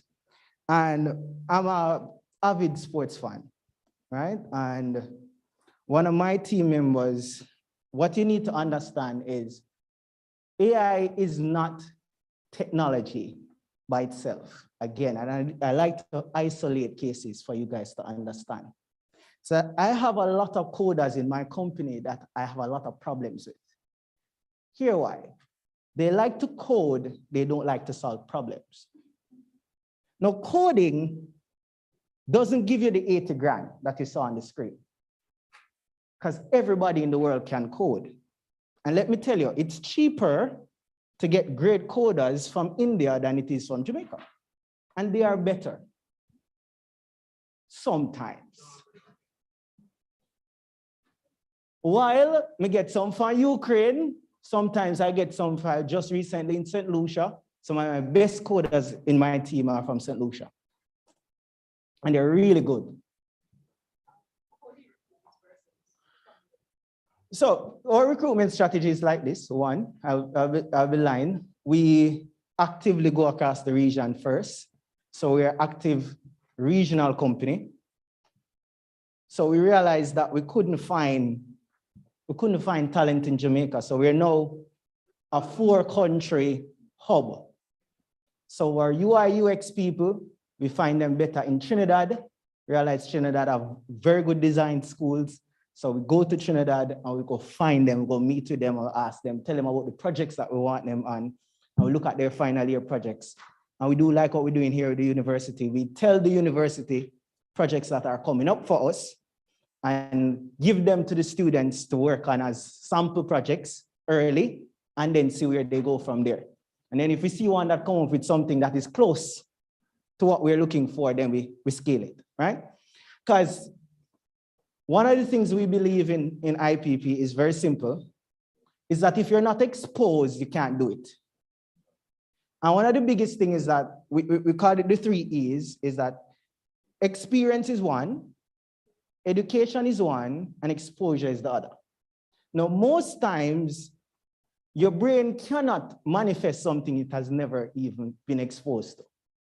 So what I want to do today is just explain to you and expose you to things that are possible, right? And then your brain just get wild. That's all I'm gonna ask you guys to, right? If you can just do that, then you can achieve anything. Go ahead. Certainly. I'll skip to project number 1. Let's use a Jamaican case. This is case number 1. So everybody knows Supreme Ventures? Right, so think about Supreme Ventures. In the day, everybody listens to the radio to find the number, right? Cash pot. But you're like, oh, we need to go find a radio. Don't you think so? Don't you know that, right? What if an AI could send you a notification that it was 31 that played today, and you don't have to go find a radio station? It would tell you the winning number. It would be good. It could say to you, it has a possibility. The probability of 31 playing is low. So don't buy 31. AIs can do that, which is not a AI by itself. That works on data science. So you guys maybe think, so I'll use a simple case, and I'll come back to this. I remember one time in our office, every April, we have a problem. We have a lot of leave. People gone on leave. So why is everybody on leave? So we got the HRM, give everybody for 2 years, ask them to use the HRM. We pull the HRM into a dashboard, data is collecting the data. And we saying to ourselves, collect the data, collect enough data and predict when people normally take vacation in the company. Boom, realize August, everybody is not here. Everybody apply for vacation. July, everybody asks for vacation. December, everybody asks for vacation. So we start saying, where are the trends here? Now I have a lot of young people. So now, Sumfest, Dream Weekend. So the AI could tell us, say, hey, based on key dates in the world, these are the things that are happening when these people are taking vacation. Okay. So we just say all these blocks unavailable for the year, we got more productivity out of the company. Simple. Guess why? You get the data and you get the AI to predict information, and it makes it easier. Now, you guys don't think like that because you're not thinking about solutions. So what you have to do if you're going into AI is think about one problem in the world that could be automated. That is the influence of AI. And I'll show you one. So this one is how we built. I'm trying to make you get to play it. All right, see it here playing. So it says, hi, I'm SVL bot. Let me know what I can do. And it gives you the games. These are the games available, see? So this could be in your WhatsApp. And what would you like to do? Oh, I want to see the winning history. You see that? So, all right, latest results. All right, these are the latest results. It tells you for the last 10 days. All right, that's just a simple usage of how you can automate something. So you can stay home tonight and say to yourself, I'm tired of calling this company for this problem, and I would like to automate it. And you just need to go home and think about a sequence of events. So I'll use another one, Nuts Express. So a lot of people call Nuts Express and sit on the call and wait, right? So why them not be like AI? For you to do the booking, and it tells you says only 4 spots left, and these are the available spots, pick one on your WhatsApp. That can happen. No, you them not think. That can go on. That can happen. So all you need to do is think about different problems. I'll show you another one. This is the one that we won the award for. So I'll give you this one. So this one is called ChampSpot. So problem. Now I'm gonna pull up it's on my website. I'm gonna show you how much work went into it, right? So first, we were like, we recognize that you guys love to text more than you like to call. So we're like, all right, so if they like to text more than they call, then the best way to give them information is through text, right? Not radio stations, right? Right. Oh, I hope nobody not. I'm on the committee for marketing here, so I hope them not hear me, right? So what we did, we built what we call a ChampSpot. What ChampSpot was all about was parents across the world they work. And they have kids like you that run at jumps. No, they can't go. So we said to ourselves, what if we could send a clip of your race to the parent while you were running, or a picture, or your point standings, or how much you're coming at the race? But you follow me? So, because we think a parent would want to hear that information. I can't be there physically. Can I get the insight? Right? So you don't miss the important moment in the child's life. Solution. So it had event schedule, follow school event results. I'll make it.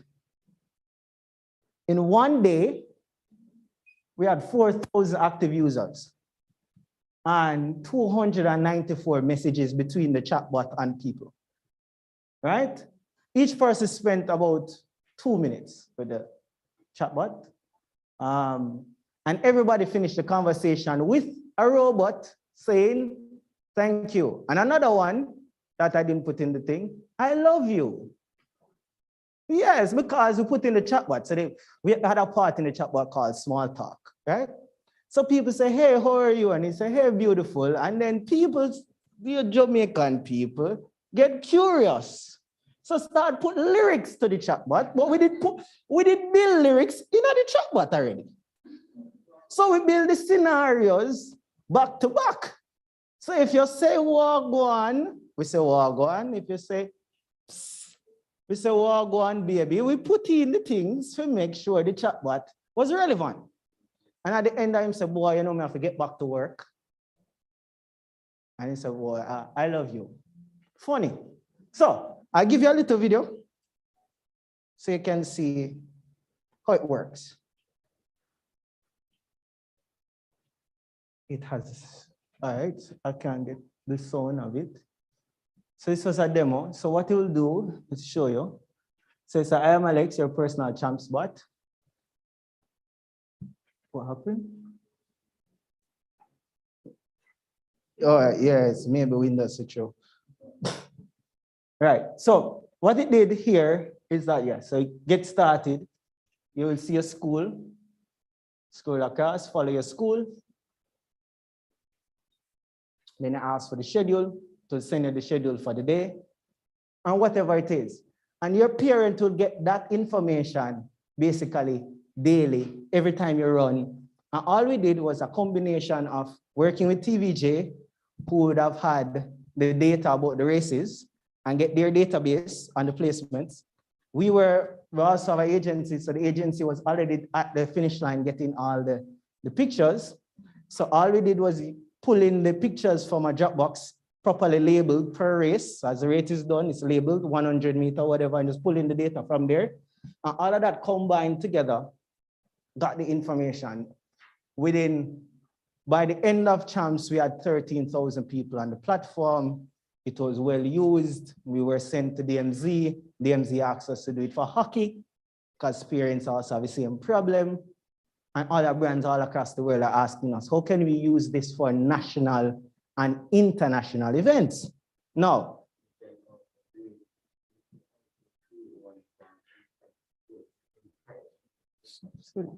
so it like we take my little Champions League and my little Premier League money. So those come code for we and we like that. That's all me ask.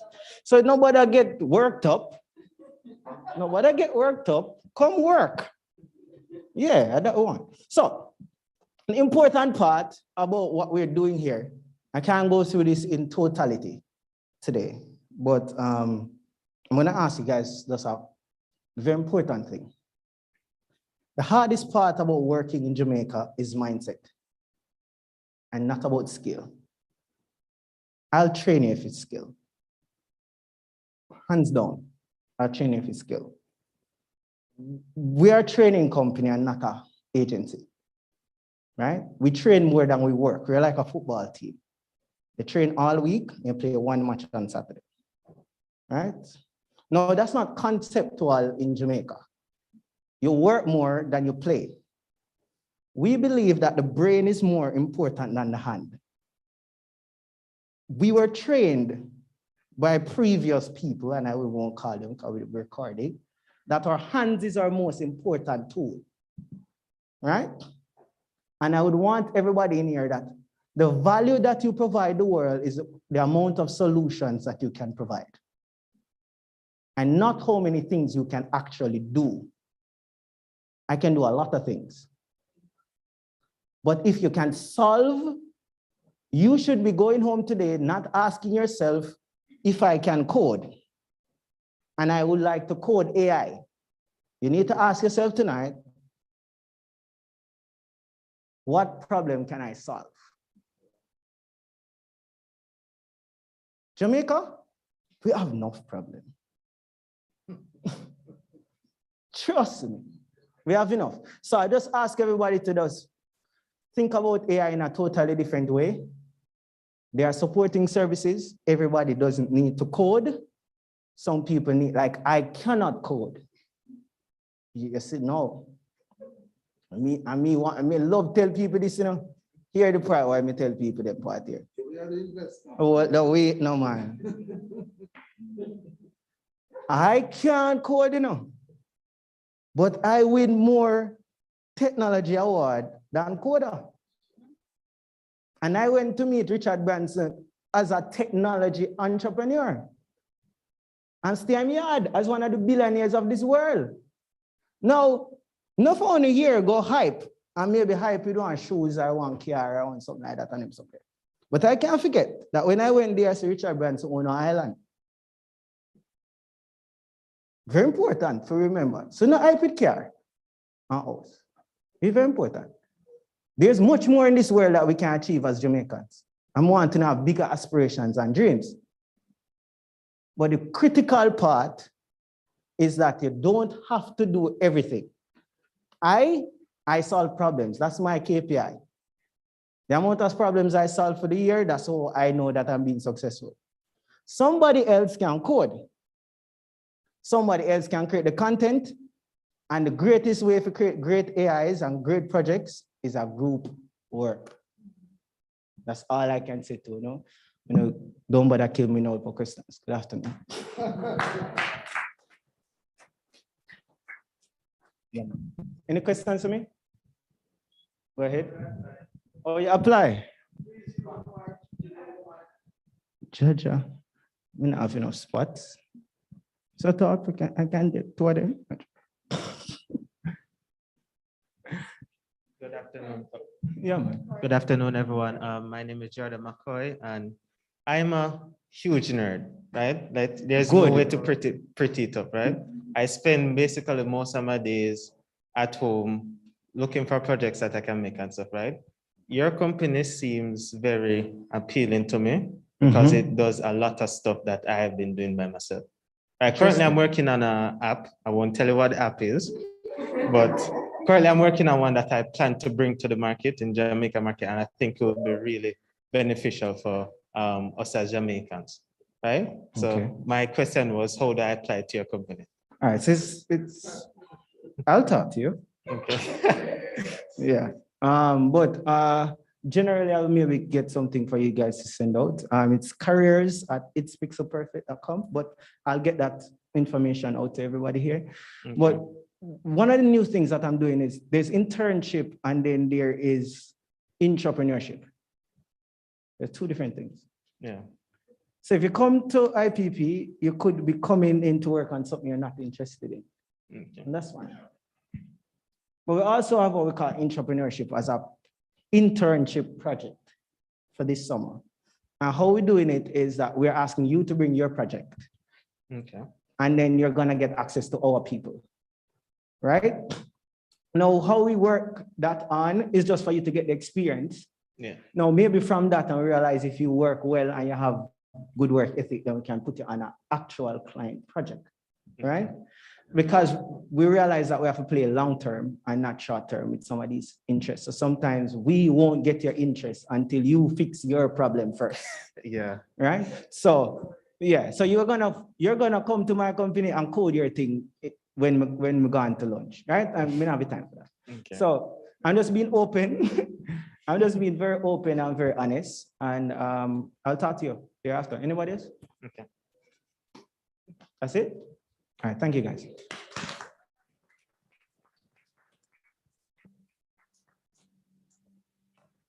Thank you so much, Mr. Matheson. I see my audience is quite intrigued with the information. At this time, we are going to have a presentation from the Student Recruitment Office. So the presentation, no?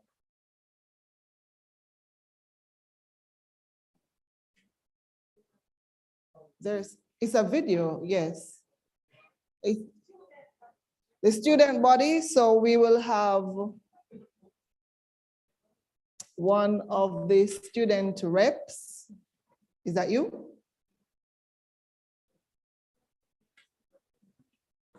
Or is it one or all? Just 4. Oh, on all 4 of you, all right? So of course, we like to tell prospective students about what to expect from a student's perspective. We as lecturers can tell you all about what you'll be taught, but they can speak to you about the experience that you will have once you become a student here.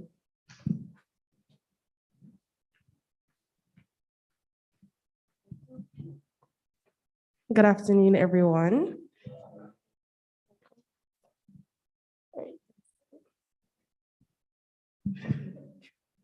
Really? Okay. Good afternoon, everyone. I'm the Computer Information Systems representative. Started here during COVID, and it has been a really unique experience because I didn't go to sixth form because I wanted to fast track to the university life, as I call it, and so. But as COVID has prevented that, I'm currently here, but still grateful. So my course of study is very strategical for me personally, because my ultimate goal in life is to become how can I explain it? I want to provide technology solutions for companies and enterprises, right? Specifically in the DevOps specialization. That is where I like, but I also love programming and as another thing, right? So a couple of career paths that you could take in the computer information systems program is you can become a data analyst, business analyst. It is more focused on the business side and providing solutions for businesses. And you're able to, with this program, it gives you the foundation you need to provide those solutions, right? So I teach you about accounting, marketing skills, entrepreneurship skills, and stuff like that. And that's one of the reasons why I chose it personally. Because if I was to go into computing, I would still have to find my way learning a lot of this stuff to do what I want to do, which, as I said before on the mic, I do it on my own anyways. So I gravitated toward this course because of that, right? And that is one of the reasons why I chose this course.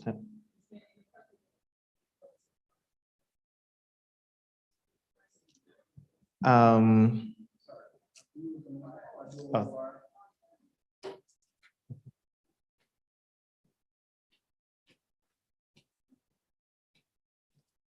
Is there any module or course you've done so far that has been impactful in your areas of interest, like your whole AI game dev type thing? Ms. McNamara teaches one of those courses called Program for Data Analytics, which is my first real programming course that I've done. Then Dr. Campbell has taught me Foundations of Information Systems and Software Engineering Analysis and Designs. Those 3 have been really impactful to me because they have given me the confidence that I need to continue working on these projects. Say, hey, this thing isn't as hard as I thought it would be, because I beat myself up a lot, but not knowing stuff. And doing those courses with those teachers, they have really pushed me to achieve stuff that I didn't even think I would be able to achieve. Right? Any other questions? Okay, hi everyone. I'm Tiana Larmond. I'm the Director of Academic Affairs for the SCIT Committee. And well, my experience I did 1 year of sixth form, and then I came to university, and I'm a computing student, so naturally I haven't had any, well, not much face-to-face class experience because most of my courses are online. However, it hasn't been that bad an experience. I do enjoy online school to an extent. I enjoy being able to watch the recordings, and it really depends on how you participate in class, because I will participate in my classes, so I enjoy them.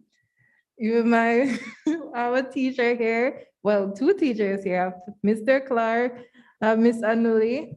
Mr. Clark taught me data structures, Miss Anuli taught me web programming and Pelix. So those are two enjoyable courses. However, I'm mainly here to speak on behalf of the computing representative, Miss Brianna Philp. Unfortunately, she could not be here today, so she wrote a speech and I'll be reading it on her behalf. So, good day, everyone. My name is Brianna Philp. I am the computing program representative for the SCIC committee, and I am also a third-year student pursuing the Bachelor of Science in Computing degree, majoring in computer science. The Bachelor of Science in Computing program offers two majors, computer science and information technology. While the computer science major offers no minors, students wishing to pursue the information technology major have the option of minoring in information systems, enterprise computing, or networking. The computer science specialization focuses on the theoretical foundations of computation, as well as the practical techniques for the implementations and applications of the theory in computer systems. The minors of the information technology specialization can take students through the exciting concepts of digital and data communications, the management and auditing of information systems, and all about enterprise systems, especially the databases and other applications ideal for communication. Whichever path one decides to take, they can be assured that they will be receiving a well-rounded education and provided with the right tools and skills to ensure that they enter the field with a thorough knowledge base on which they can build when it is that they find their niche area. In the first 2 years before a specialization is chosen, the Bachelor of Science in Computing degree program exposes students to modules that cover a wide range of areas in the field. I honestly really enjoyed this as it gives the opportunity for you to gain insight into and try your hand at a lot of different things and see what a future in the different niche areas may entail. What is extremely remarkable about the program is that it does not require previous IT knowledge. This is, of course, wonderful for those who may have found their interest in the field during their last lap of or after high school. The program is designed in such a way that during the first year, students are taken through the basics in detail, providing their perfect refresher for those with experience, while also allowing those new to the field to really grasp the building blocks they need in order to flourish in the newfound passion. My 3 years in the program have really been eye-opening and have helped me a lot to really zero in on what areas of computing I have the most interest and desire to choose my career in. I credit that to not only my own interest in the field, but also to the lovely lecturers, tutors, and lab technologists that help students along the way. They really go above and beyond to ensure that the students really understand the material presented, whether it be through going over the concept once more, but slower, or finding a relatable way to relay the information to us. Another aspect of the program that I believe is a benefit to students is the heavy use of groups in our courses, as well as interviews for the various projects. Being exposed from early to things like this that are similar to how things are done in the working world really affords us as students the opportunity to improve on these skills that may be weak areas for some of us. When I received my acceptance email, I was excited to begin this journey and now about to begin my final leg of it. I find myself just as excited to continue learning. The Bachelor of Science in Computing program is really a well-balanced program that gives students a foundation in many of the different disciplines found in computer science and IT. As Mr. White would say, it is tried and tested. It grants its students the opportunity to then go out into the world and do well, as we have experience with a little of everything and are well equipped to perform in any discipline of our choosing. Thank you. So yes, that was on behalf of the computing representative, Ms. Brianna Philp. Good afternoon, everyone. My name is Alison Martin. I'm currently the representative assistant, and I do a computing degree. I also have two of my teachers here, Miss Anuli, who taught me web development and professional ethics, as well as Mr. Tyron Edwards, who taught me data structures. My personal experience, I don't want to lie, it kind of iffy because it's difficult adjusting to online school when you're so used to face-to-face and you can bother your teacher them for the whole day, like, Miss, I don't understand this or whatever. But it's good, I would say we're adjusting well, I guess. Okay, so I'll be reading on behalf of the animation representative, Mr. Andre Clark, who couldn't be here today. So he says, good morning, everyone. I hope everyone is doing all right today. My name is Andre Clark, and I am the animation representative of this academic year. During my first year, I met some of the most amazing and kind-hearted people during this course, such as some teachers' names who I will not butcher. What I have learned is that animation isn't a hard course, but it does require hard work. Lazy people do the most work is one of the phrases I hear a lot during class, and it's true all the time. You'd think drawing 5 portraits or animating a flower sack falling down a hill would be hard, but the hardest thing to do,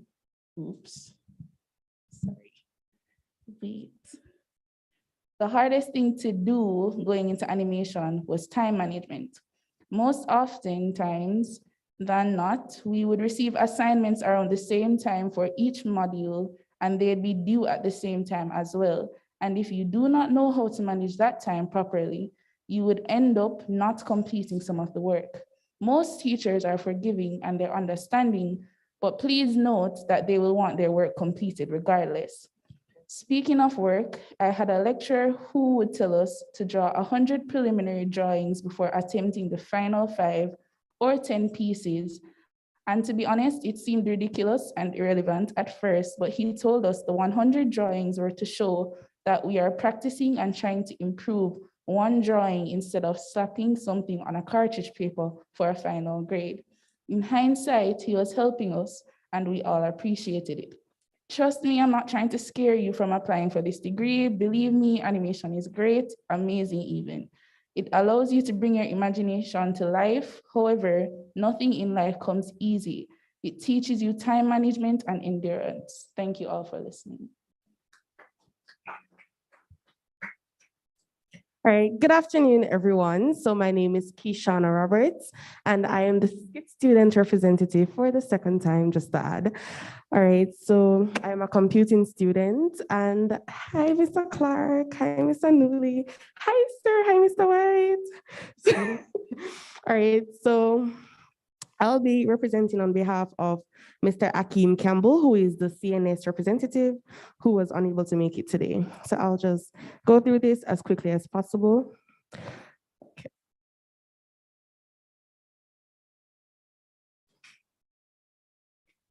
All right, so what is CNS? The Bachelor of Science in Computer Networking and Security is a degree program that provides a pool of trained professionals to protect an organization's critical network infrastructure and ensure that networks are operational, optimal, and resilient. CNS refers to the policies, processes, and practices that are implemented to prevent, detect, and monitor unauthorized access, misuse, modification, or denial of a computer network and its resources. Some of the jobs that are offered, network administrator. A network administrator is a person designated in an organization to maintain computer infrastructures with a focus on local area networks and wide area networks. All right, so cybersecurity specialist. A cybersecurity specialist provides security during the developmental stages of software systems, networks, and data centers. Professionals must search for flaws and risks in hardware and software as they are in charge of managing and monitoring any attacks and intrusions. So I'm going to speak a little about Mr. Campbell's personal experience. So I like working on computers and knowing that my own information is secure. Every business needs to know how secure its information, and it's just a huge field of opportunity. It's nice to be able to go to classes every day and know that everything you learn in class, you can apply in the field. With the training and instruction provided in the computer networking and security program, I am becoming a skilled digital forensics professional. Hands down, the CNS degree program is one of the best I have ever seen. Thank you.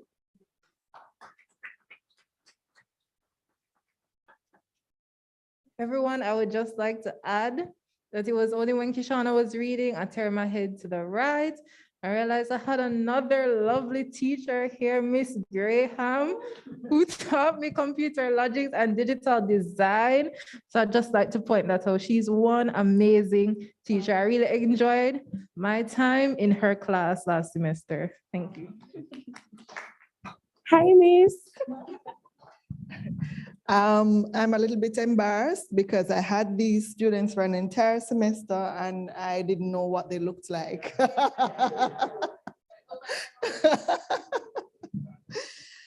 All right, thank you guys. Miss Leslie? Who is next? Yes.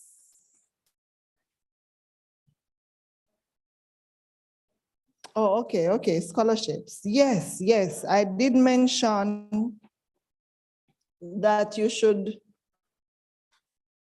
pay attention to the scholarship opportunities. So we're gonna have a video being played for you now.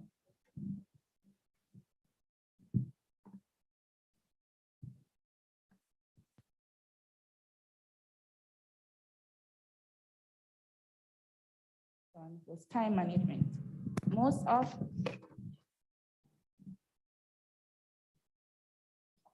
Can you start over the sound?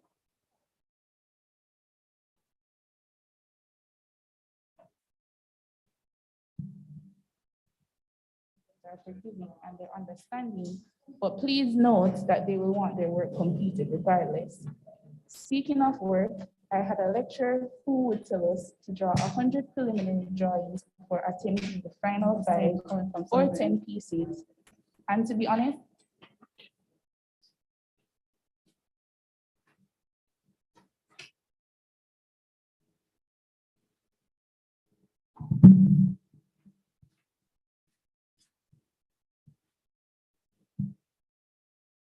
Okay, good afternoon. I think I have the easiest job here today.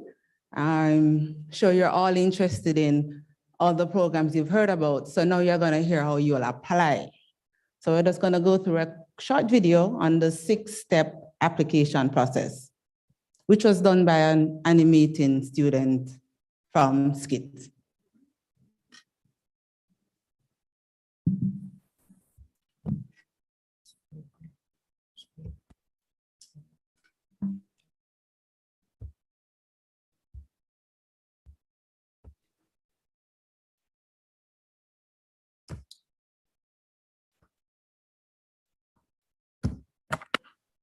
Six-step application process, which was done by an animating student from SCIT.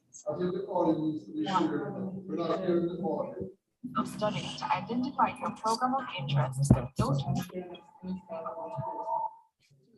On the perspective.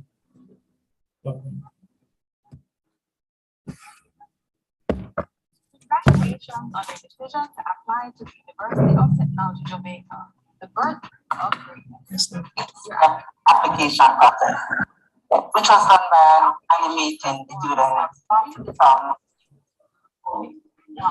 Studying, identify your program of interest. Don't miss a specific student stage. Let's apply now. Access the online application portal. Step 3. You actually can go through the process without the audio. Students apply to the University of Technology, Jamaica. The birth of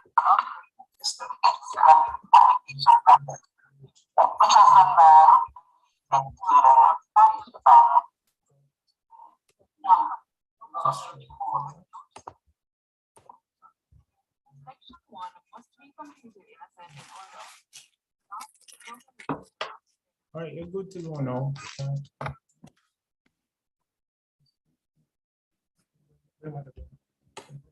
Yeah. Start. All right, you can go. No audio. Okay. Start it. Start it. Start it. Stop it. Stop it now.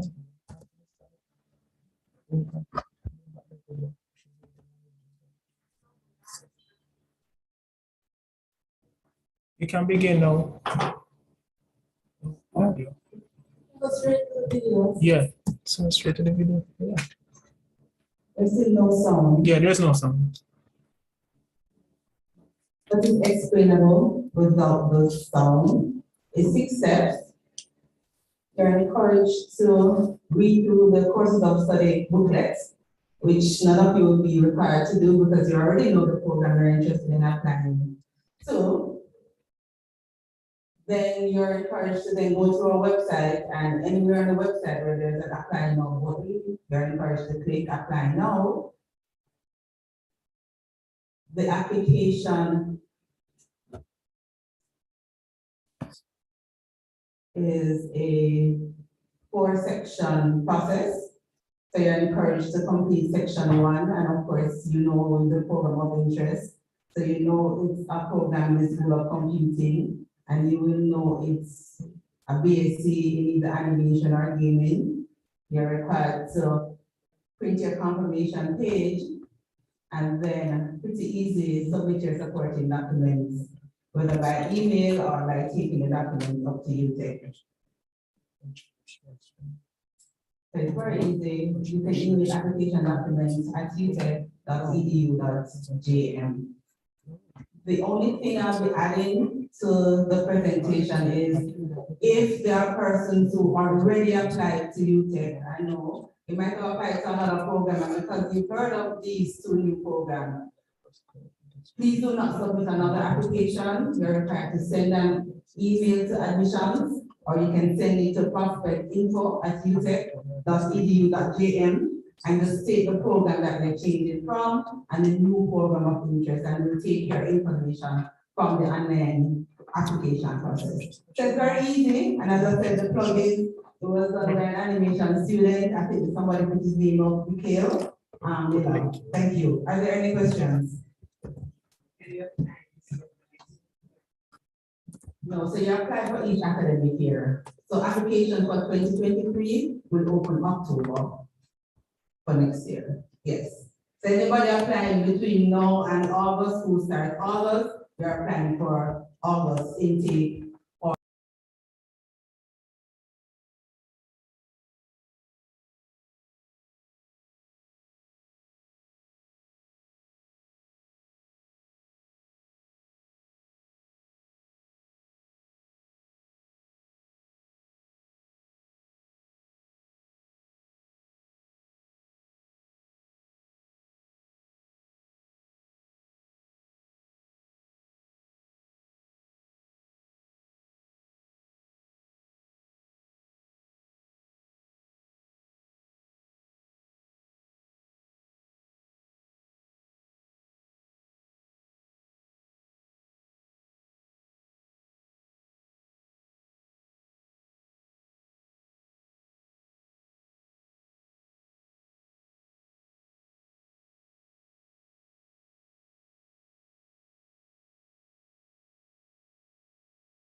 really want to do 2 programs, then your program advisor can have that talk with you to see. So. Okay, so there's a question. Okay. Yeah, I was going to ask afterwards. So basically, because I heard say some universities allow you to just do a major. Well, some universities allow you to do majors and minors. So which one does UTech goes for? I'm guessing major and minor. All right, so remember we explained that there are some programs that are designed for you to do majors and minors, right? But because of how we've designed our programs, most of them, the major and minor is in the same area.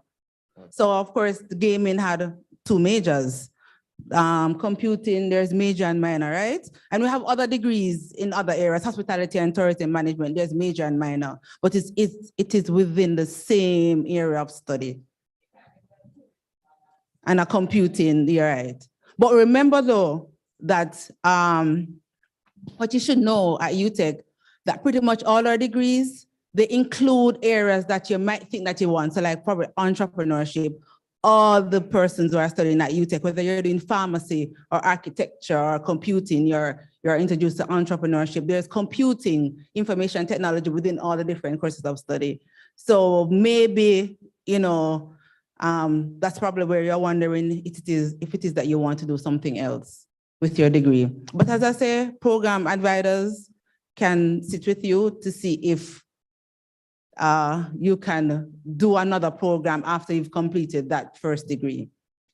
Okay, thank you. Because then you can transfer credits and get articulation and do another degree. It's gonna take you longer though. Yeah, okay. Thank you very much. All right, no problem. Any other questions? Oh, the one online is asking what? Okay, I'm not seeing. I think he's asking something about supporting documents. Supporting documents are your certified copies of your confirmation. Your confirmation page doesn't need to be certified. So certified copies of your birth certificate, your CSEC or your K-passes, and your TRN. So the TRN is now compulsory. So if you are planning to apply to UTech and you didn't have your TRN, please go ahead and go and get that number because we need it for your application. So that's what we need you to take in to UTech, certified copies, not your originals. So pretty much.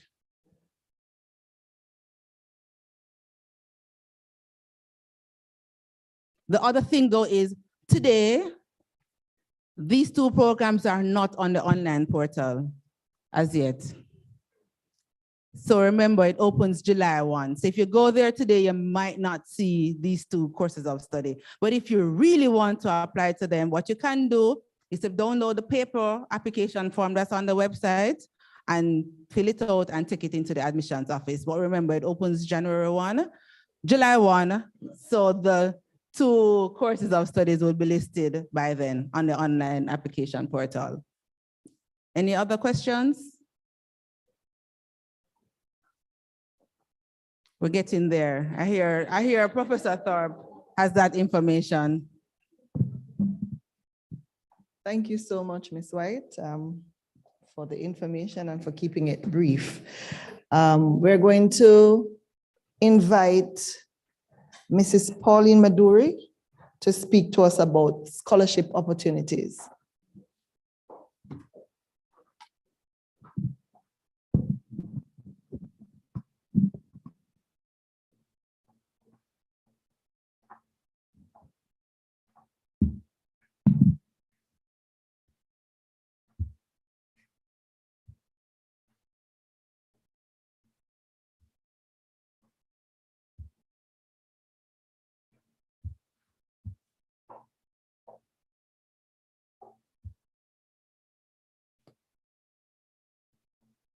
Okay, so good afternoon, ladies and gentlemen. Let me give you my warm welcome to the University of Technology, Jamaica. So this afternoon, you're all wondering, yay, this is the course or the program that I want to do, but I do not have any money. Guess what? There is hope. And where there is hope, you can then succeed. So we have first up the Ministry of Education and Youth, TVET. This one is offering 100 scholarships for both you and engineering. You know, I said 100. This covers full tuition, books, and maintenance. Boarding if applicable. So if you're coming from beyond St. Catherine, yes, you will then get boarding. But if you're in and around the area, unless you have other challenges, then we'll put you in boarding. So you have an option of boarding on campus or 138 in this case. We have also the Ministry of Education, UTech Open. This is only applicable to UTech students. And this gives you full tuition plus $15,000 book. We also have the Emancipation under the Ministry of Education, and this only give you the additional tuition and books plus $50,000 for maintenance. All these 3 scholarships are on the Ministry of Education website. Closing date, June 30th. Don't have much time. So please jump on board. And while you're on the website too, you will see that they offer some financial aid as well. So you can also apply for that. They give up to $2,999.999, 1 cent less $300,000. So it is there. So I've said, you want to come to do your degree, remember this is a stepping stone to your future. There are opportunities out there. So of course, we have the NCB Foundation. The NCB Foundation, from last year, I realized that they're in the IT field. So this is your opportunity. The competition for you is even minimized because it's mostly for IT students, including the 2 new programs that we're offering here today. So get on board. That offers up to $600,000, and I didn't remember to tell you, these scholarships, if you receive them, once you maintain a 3.0 GPA and above, it continues for the duration of your program. So the NCB Foundation, they offer up to $600,000 for ICT students. The Chinese Embassy Scholarship, this is for females only in IT. I'm sorry, males. Females only. I guess you're trying to improve the females in IT. And we have the betting, gaming, and lottery, which is also on their website. And Bernie and Ramona Benson, it's on the university's website application form. Gregory Vassal Memorial Scholarship on the UTech general application form. We have the Grace Kennedy Foundation. Under the Grace Kennedy Foundation, you have the foundation itself. You have the Bruce Ricketts, which is only for KC pass students. You have the Carlton Alexander only for JC pass students. I see you have some JC in the audience. Ooh. And then we have the Douglas Orange scholarships only for IT students. So, ladies and gentlemen, the opportunities are there. Jamaica Energy Partners, also for IT students only. NHT, you have a bid into the NHT because it also go to other faculties. Lord St. John is for the faculty itself, that is engineering and computing. And you have the UTech Students Union. Under the UTech Students Union, we have the president of the Students Union Scholarship. We have the VP Finance, the VP Student Services, and the School of Computing representative. Earlier, I had some students up here that were speaking. Those fall under the Students Union, but they also give scholarships. And of course, we have the UTech Foundation Mabel 10 Scholarship that is also offered to you. And that one gives you full tuition. So ladies and gentlemen, opportunities are there available. We need to tap into it, capitalize on it, and make your years here a fruitful and productive one. Thank you very much. Oh, sorry, question.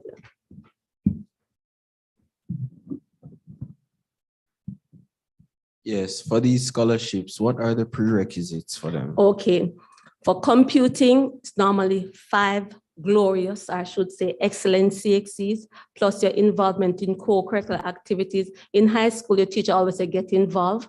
This is why you needed to get involved. And of course, we normally do an interview and your performance in the interview. And your co-curricular activity is not limited to your high school, it's limited also to your community or your church. Any other question?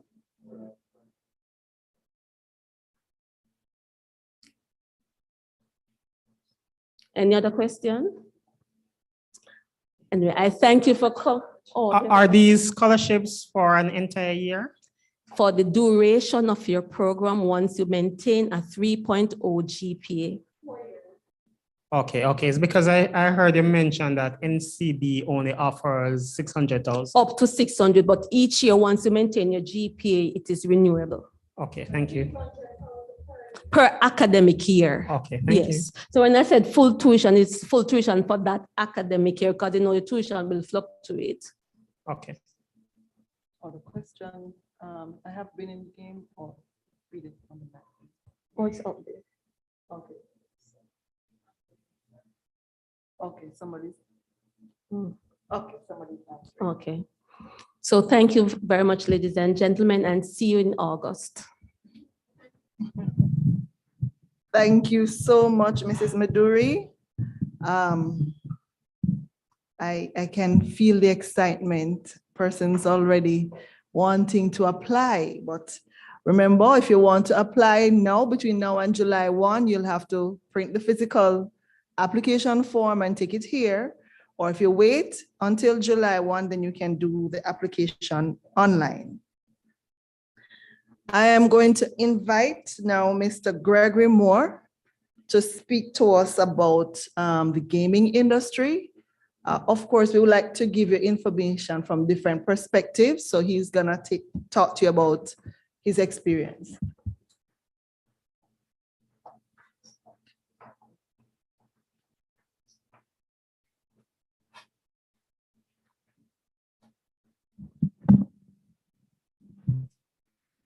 Hi, good afternoon, everybody. My name is Gregory Moore. All right, so, I mean, what I've been hearing so far about the program really speaks to me simply because I've been in the gaming industry for quite a long time. Started off in retail and then branched off into virtual reality, augmented reality. So I'm not sure if anybody here is familiar with virtual reality, augmented reality.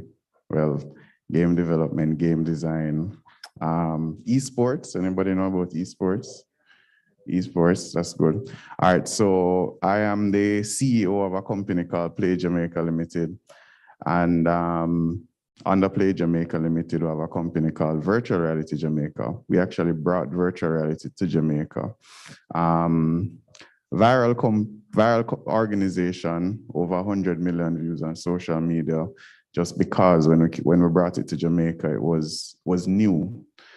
I'm also the president of the Jamaica Esports Initiative, which is the National Federation for Competitive Video Games in Jamaica.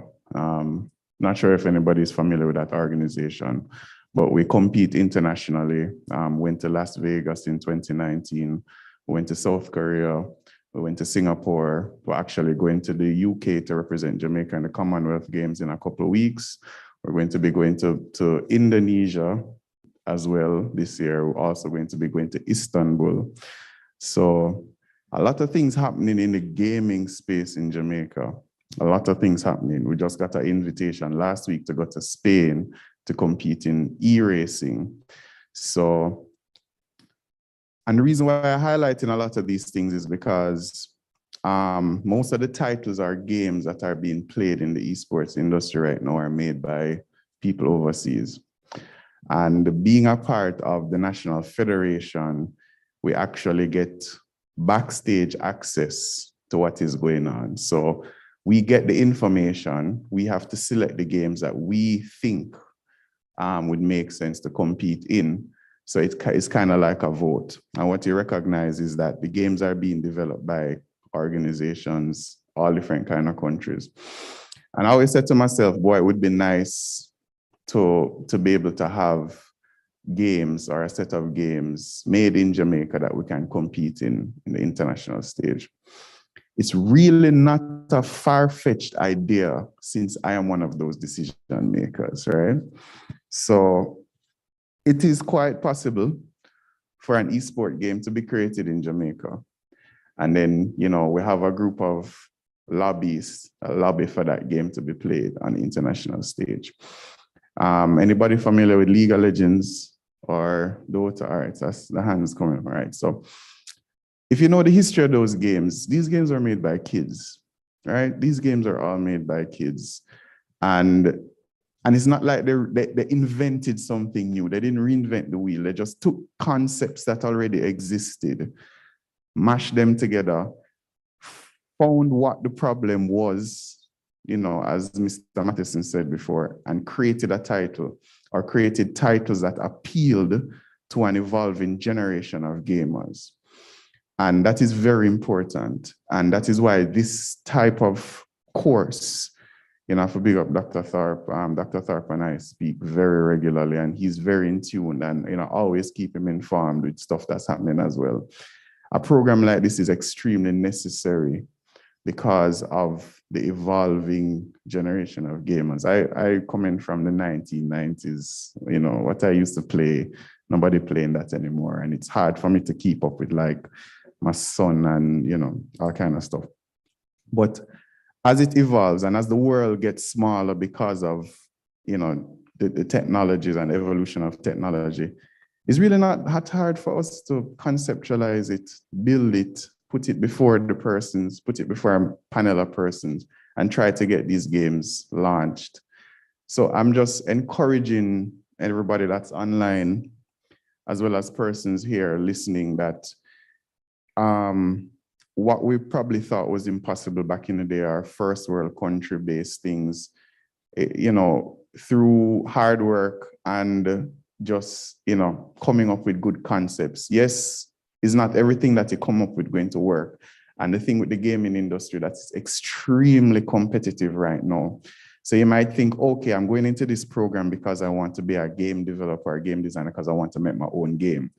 Yeah, that's cool. But if anybody ever been on Steam, right? If you have Steam, you know, there's millions of games, right? And the chances of you, you know, getting a bus off of Steam and say, all right, I made a game in Steam and I'm going to sell millions. The chances are slim. Not that the game isn't good or the concept isn't good enough, but it's highly competitive right now. So we have to try and also, while we're going through programs like this, and an appeal to Dr. Thorpe and team as well, that find ways in which the gaming industry, it's evolving. So what happened is that early adopters to virtual reality games, like when we started in 2015, there was probably 100 or less virtual reality games. And what happened, I ended up just buying all of them because I didn't know what was good or what was bad. Now we have thousands of virtual reality games, and we're a lot more picky now because you're not trying to, you know, spend that kind of money. So always be in tune to how things are evolving, what issues there are. So if you want to go into esports, find out what esports games have. People should know that Battle Royale, things like Fortnite, that's a fairly new concept. So, you know, early adopted Battle Royale games made a lot of money, while some games that found issues in Battle Royale fixed it and, you know, they're continuing to making money. So there's a lot of ways in which we can be competitive as a country in the gaming industry. So that is esports, because I really could go on forever. But as it comes to my business now, the nature of my business, in the pandemic, we had a virtual reality center in Portmore. About, I think maybe 12 VR headsets. Place was crowded every night, thousands of people every week coming through, making money, feeling good, saying yes, you know. Pandemic came, boom, business mash up, had to close down the business, everything. And would you believe that the past 2 years has been the best years of my business completely? Like, had to close down one section of business, and it forced us to pivot into actual virtual solutions. So one of the good things is that because we were the virtual reality guys, everything virtual that corporate entities needed, they called us for it. And we had to create things on spot, right? So we have a young man here in the crowd that actually has the opportunity, had the opportunity, or has the opportunity of working with us. We're actually located on UTEX campus, the TIC. I would probably think there, probably could test Dr. Tharp and say we probably have a better lab TIC than what UTEC have here, right, Dr. Tharp? Dr. Tharp. But yeah, so we'll have some really good equipment there. We still have about maybe 12 or more VR headsets. We build driving simulators. We do a lot of solutions for corporate entities. And what we realize is that gamification is something that, like, that's the buzzword. Like, gamification has existed for a long time, obviously. But even if you're going into this program to say, all right, I want to build games or create games, think about the other opportunities that exist. And right now, corporate is focused on gamification, turning legacy systems and legacy platforms, old school stuff that, weren't as intuitive, or the UI, UX was a little flat, or, one-dimensional looking, or what have you, and gamifying those things in order to pique the interest of a new generation. It's always important to keep your things current. Gamification is transforming a lot of corporate entities right now, and they need those solutions. They're not able to reach out to the new type of customer, which is a person using this device, or anything in a digital space, anything that's, they're trying to attract the youngsters, because the youngsters are the future customers for corporate entities, and gamification is a way in which they're doing it.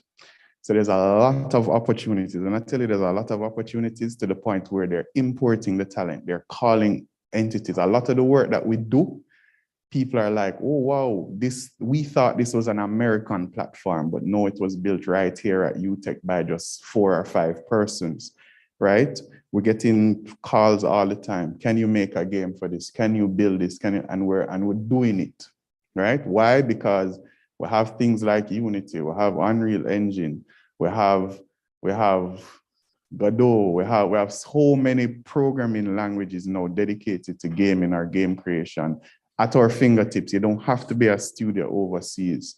Everything can be done right here. We experimented with things like Avatar, experimenting things with motion tracking, Kinect. We just brought down hand tracking recently. We have face tracking. So we're doing things that people overseas are doing. And when people locally see what we're doing, they think we're an overseas entity, but we're literally right here in UTEC. So I just encouraging everybody that even going into this program, you may have a mindset that, okay, this is what I want to do. But when you're exposed to all the possibilities, you realize that, there's more that you can achieve within the gaming industry. Having a knowledge of video games is very important. And if you guys, there's a lot of marketing going on. I think HP has a campaign now where they have doctors and other professionals that they're in the workspace. But when you look at it, they're basically saying gaming is what brought me here, right? We have the opportunity to build games for government agencies that want to train their staff. They're using games to do that, right? We do a lot of work within the government space. They recently placed driving simulators within the Transport Authority and at the depots. We built those driving simulators. The only problem is we don't have any software that is Jamaican based. So they're always asking, and I have pothole in this, we can, how it, right? So I'm like, all right, this is what we're going to do. We're investing in 3D scanners, and we're just going to scan the Jamaican road and put in the pothole so we can train Jamaicans to drive on Jamaican type surfaces, because our simulators use telemetry data. So we'll have robotics chips in there that they read the road movement. It gives the movement, everything, that kind of stuff. And all of that is being done here. We're doing all of that here. We bring down the stuff, we code the stuff ourselves, we do the work ourselves, we experiment, and we'll get it out there. And it's accepted, like whatever the madness that we're doing in that little lab space, if, they like the stuff that we're doing. So I'm just encouraging everybody to not look at it as, okay, I love games and I want to go in it for the entertainment benefit and stuff like that. There's so much more to what games, people don't realize the power of video games and who video, who the talent that comes out of persons who love video games. So, I mean, that's pretty much it for me. It's just a word of encouragement and just showing a real world application. There's a lot more. I think every category that came up in the presentation of entities, we have a project within those agencies. The Tourist Board, the Heritage Trust, we're right now scanning every single artifact in the country. Every single museum in the country is going to be put on a gamified platform, and we're the team that's doing it. So all entities, all agencies, there's a need for this kind of technology. And hats off to Dr. Thorpe and team for really introducing this thing. We are actually going to play an integral role in it as a partner lab that will take interns to work with some of the stuff that we're doing. So we're actually excited for that because the talent is volunteers, right? So that's it. So hats off to you guys, and I really wish this program success, Thank you. Thank you. Oh, any questions? Thank you so very much, Mr. Moore. Exciting stuff indeed. This morning I was telling my daughter, my 12-year-old, what I was going to do today. And when I explained to her about the program, she's like, Mommy, can I leave high school and start now? And I'm like, it doesn't work that way. She said, well, you work there, you can, talk to somebody.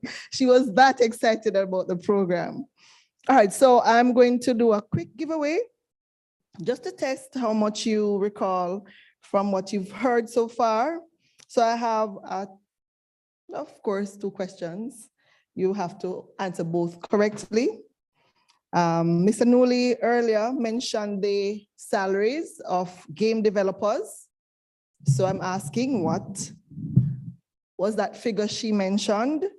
And I want for you to tell me the 2 specializations in the gaming degree.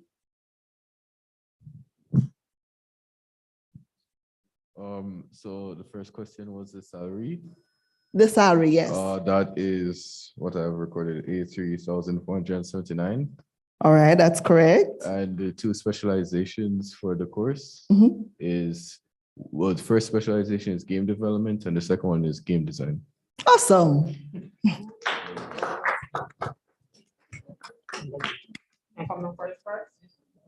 Yes, Miss Leslie will present it to him.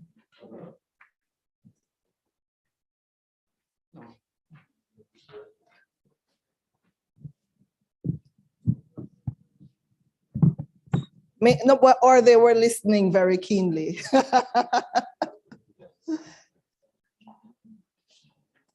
Let me invite now Mr. David White from the SCIT to speak to us about student experience. No, the BSc computing. All right, Mr. White.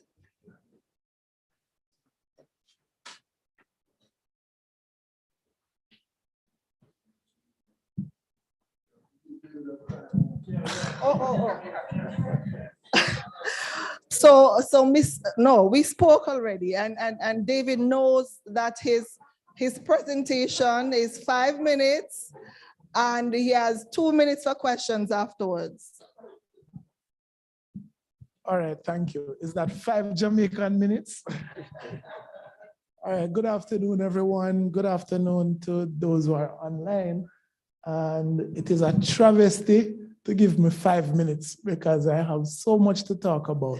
But I want to thank you for inviting me.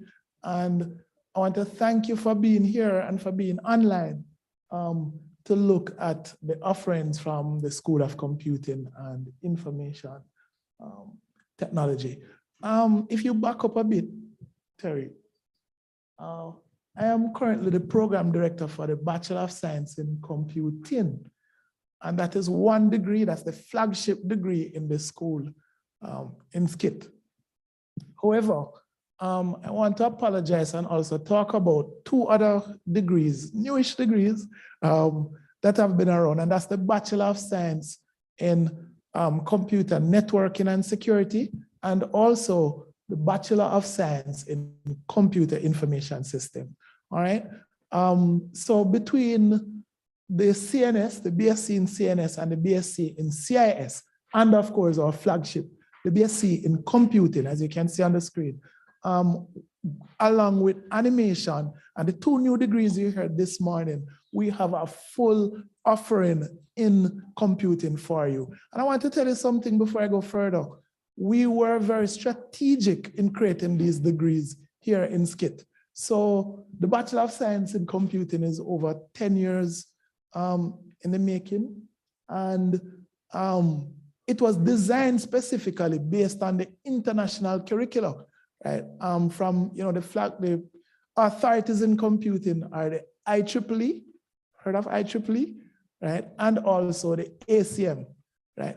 And all the degrees are accredited. In fact, the BSc, when it started, we achieved program accreditation, and then UTech as a university achieved institutional accreditation. So that means by virtue of UTech's accreditation, that all the degrees in SCIT now are accredited. So when you get that parchment paper at the end of your course of study, it is accepted anywhere in the world, whether it is the BSc in gaming, or it is the BSc in applied AI, or it is one of the other degrees I'm going to talk about. Rest assured, it's accepted anywhere. So if you want to transition to a master's, or you go to a multinational company, it will be accepted. All right, if I just go quickly and talk about my degree program. So I would tell you that it's over 10 years in existence.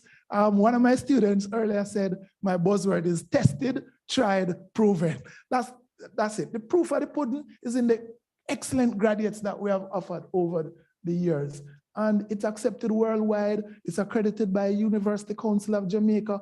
We, here in the School of Computing, are the largest producers of computing graduates in the English-speaking Caribbean. There are other universities around, but we are the largest and the most recognized. And why? Why is this so? Because we have a strong reputation. Before UTech was UTech, we were CAST, and we were called a hands-on polytechnic training institution. Now we have gone over to a university. We are known, we have the reputation for producing the best graduates, right? If you want somebody to work Monday morning, come to UTech, right, for computing, right? And it's not me saying so, it is what corporate Jamaica and the Caribbean has said.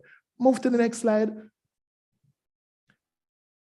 If I had time, I could tell you, in depth what the degrees are about, but I think two of my students told you earlier, so I'll skip over this quickly, since I only have 5 minutes and not 5 hours, right? If you skip again, the expected learning outcomes, the professional responsibilities, the ethics, the strong core that we have in laying the theoretical foundation, and of course, the hands-on nature, right, of our degree, then I would spend more time on the other slides. But since I don't have enough time, I'll just show you some of the proof. So here on the screen is a cruiser robot. We call her Liz in the top left-hand corner.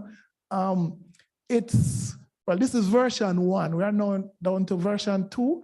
And this robot is very popular in the educational space and in a number of other areas. It's a humanoid robot, meaning it looks like a human, it behaves like a human. There are 2 versions, one that has a wheel, some omni wheels, so it rolls around the floor, the hotel, wherever you deploy it. And there's another one that can actually walk up the stairs. All right, Liz, we have here, it's in the head of school's office, and our students this year completed a program. They looked at in computing, we challenge our students. And it's not easy projects, right? You heard the testimonials from our students.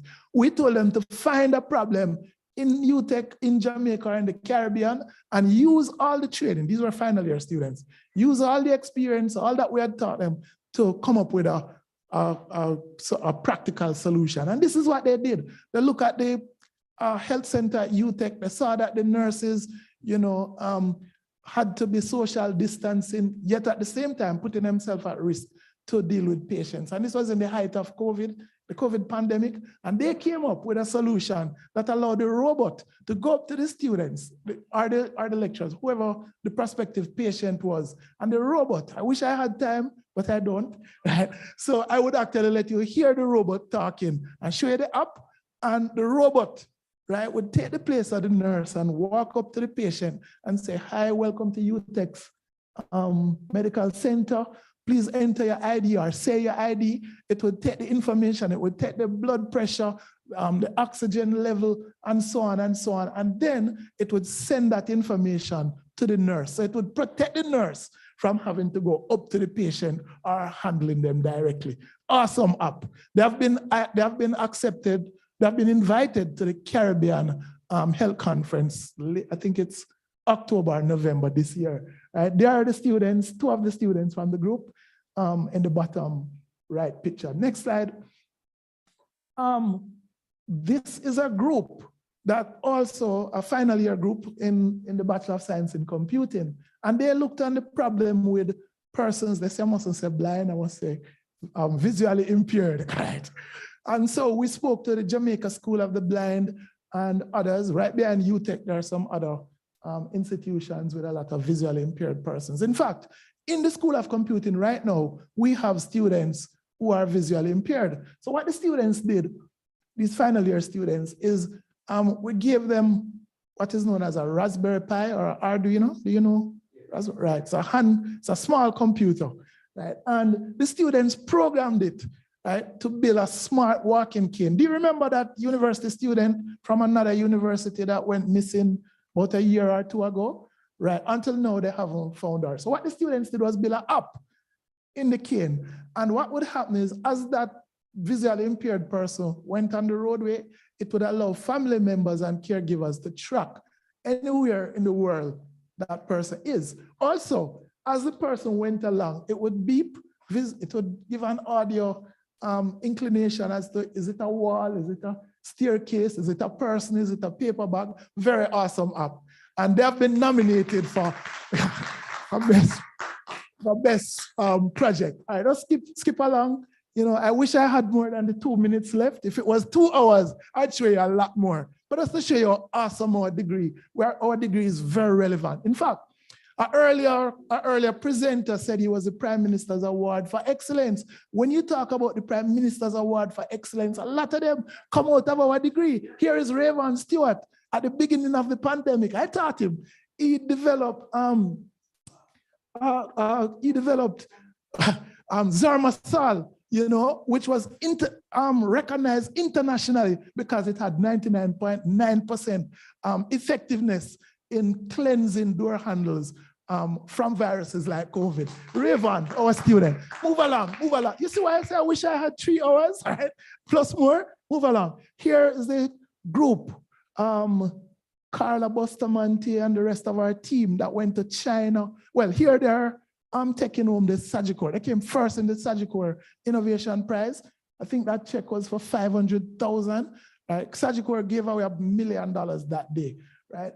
And they created an app called, I think it was Smart Cash, just awesome to allow you to be able to purchase things, developed right here in UTEC, right, without having to spend raw money, right? And right now, a lot of banks were so impressed that they are beginning to deploy their own app like this. So this team, right?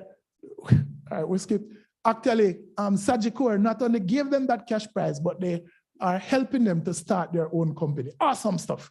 All right. Again, if I didn't have the 1 minute I have left, I would tell you about you know, the Huawei scholarship. Our students went to China and came top, right? They were exposed to the latest technologies there, and they used the programming prowess that they developed here on campus at UTEC, you know, but move on again.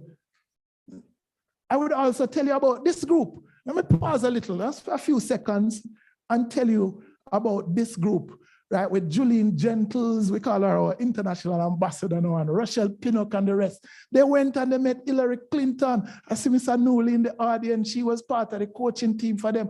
One girls in ICT hackathon. They went to Dubai. They went to South Africa. They went all over because they were just awesome. People were, I remember I was part, I traveled and people are saying, how you know so much? Where you learn? Where you did a degree?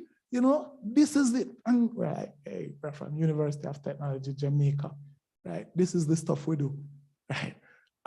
So, the students, as I said, the product is in the eating. Jamaicans say the proof, right, or the pudding is in the eating. So when you come to UTech, we're not just training you and you sit down and 9 months. I tell my students, look, if you sit down for 9 months or 1 year and can't get a job, something is wrong, right? Something is wrong. So that is what I like about the degree. I could show you some more. We actually have a clip from TVJ. Probably recognize these students who are featured on TVJ and CVM. Move on. It's on the UTech website, I think. On the UTech YouTube channel. Thank you, Ms. White. The slide just before, yeah, this one, if I had more time than the 1 minute I have left, I'll give you a long list of the awards we have won. This is local awards and the international awards, right? But my students spoke earlier about what the degree comprises, and I don't have time. I'm just about out of time. So I just want to tell you, if you can go to the last slide, that the 3 degrees that I'll talk about, right? The Bachelor of Science in Computing, applications are open right now, and it has 2 majors, the major in computer science, and science means to know. So if you want to know everything about computing, it was at one point, it was an underdegree in SCIT, and it is very comprehensive, and it really has been producing world-class graduates. The slide before this one, that's UTech song. And it also has a major in information technology. Under information technology, we have minors in enterprise systems. A lot of the banks and the telecommunications companies come to UTech to grab the best and the brightest students from this program. And I want to tell you something. I was in China 2016, and I met some persons from the Kingdom of Tonga in the South China Sea, and they said they had UTech students there from my program, building out the telecommunications for the king, right? That's how awesome we are. And just want to tell you, if you want to contact us, whether I don't have the contact information up here for the Bachelor of Science in Networking and the Bachelor of Science in CIS, but my name is David White. My email is dwwhite@utech.edu.jm. We have a generic, another slide has the admin support, Ms. Diane Ellis and Ms. Shade Yuan. Their emails are there. But before we move from this slide, we have the telephone numbers for UTech.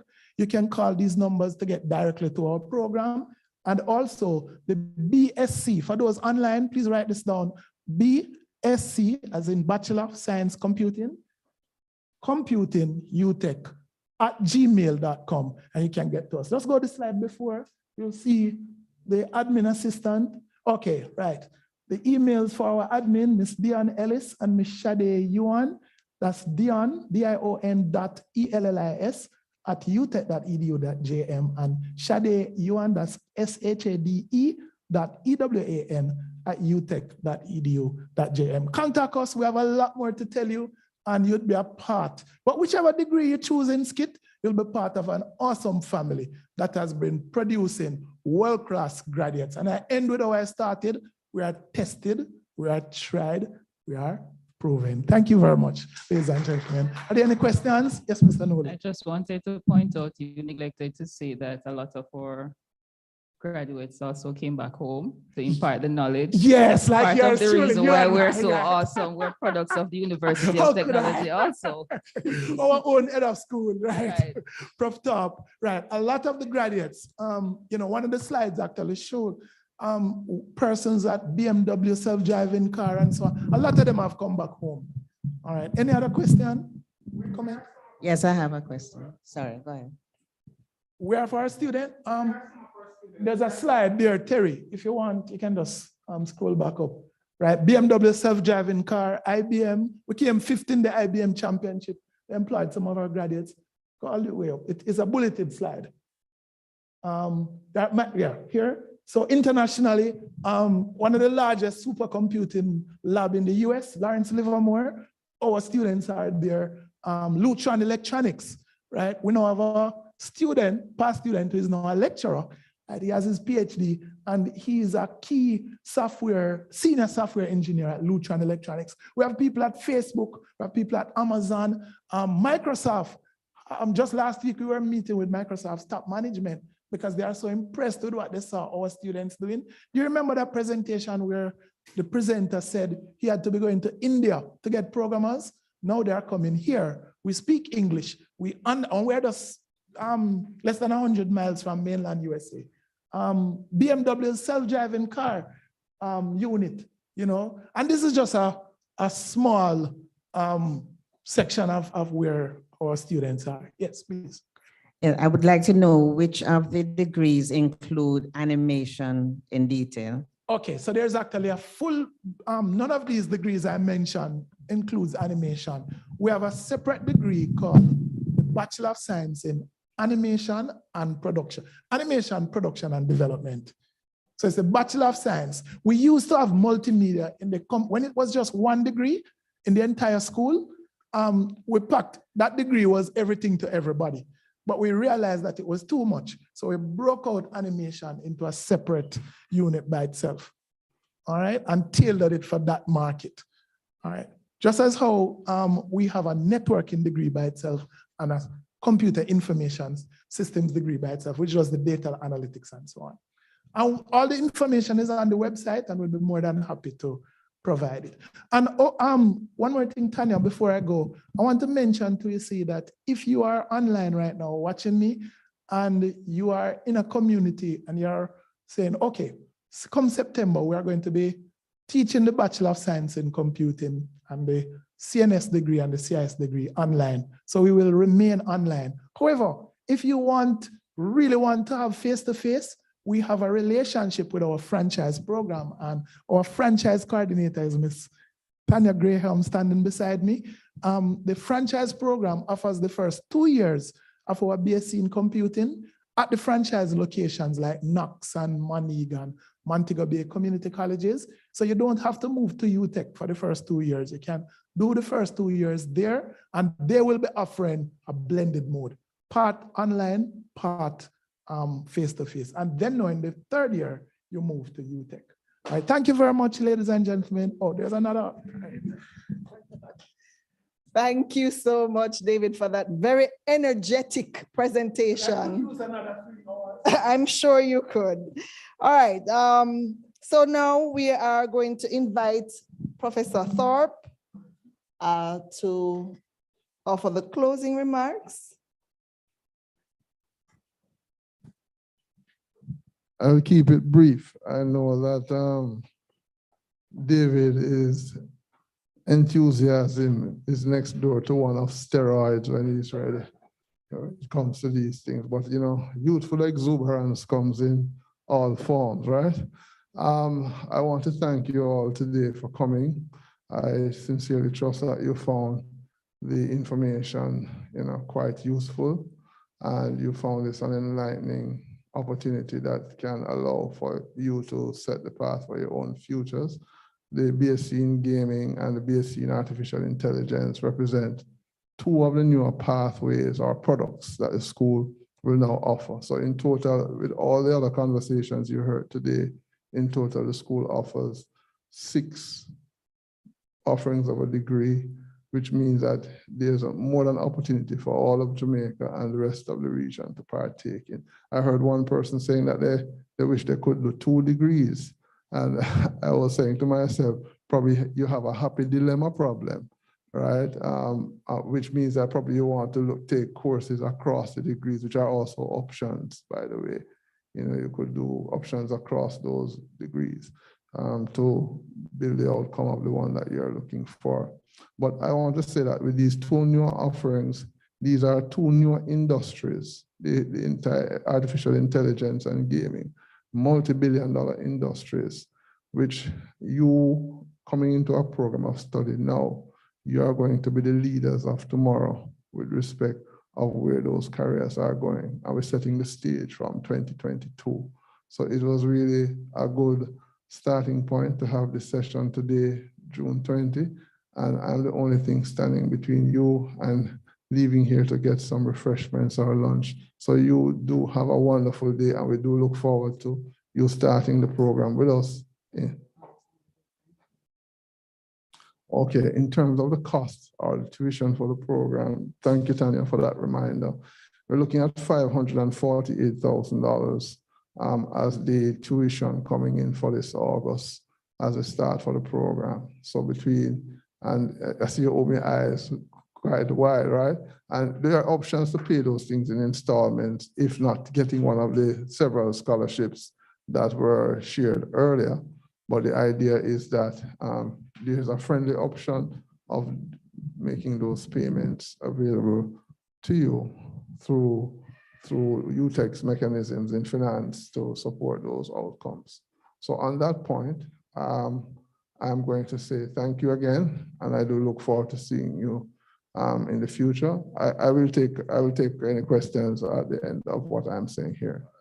Yes, so thank you again all, and do have a wonderful week that is ahead. All right, I'll stand down and answer any questions. I'll accept, sir. Go ahead. Concerning tuition, what if you have like family members who works here?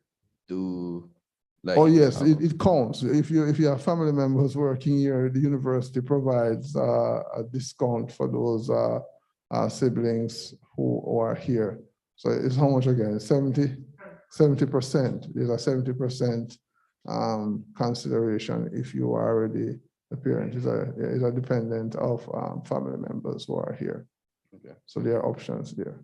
But either way you take it, don't let the finances stand between you and your future. You come and talk to us about what you want to do, and we'll work with you to explore the options of how you can get there between the scholarship and the financing and otherwise, so that you actually have a chance. All right?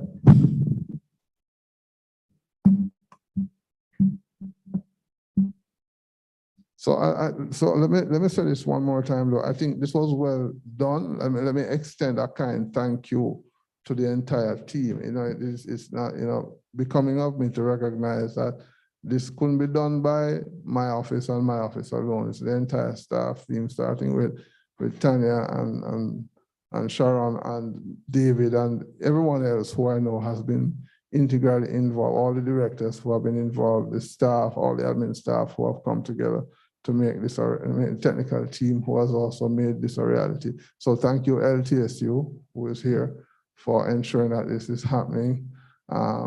Thank you as well to, Terry, yes, how are you? And thank you very much, Terry, from our school in the technical staff area and that team who also made this possible. We have just started the journey of these two new degrees, so we'll be going on road shows with them as a part of the campaign until we start in August. But again, a wonderful thank you all for coming, all right?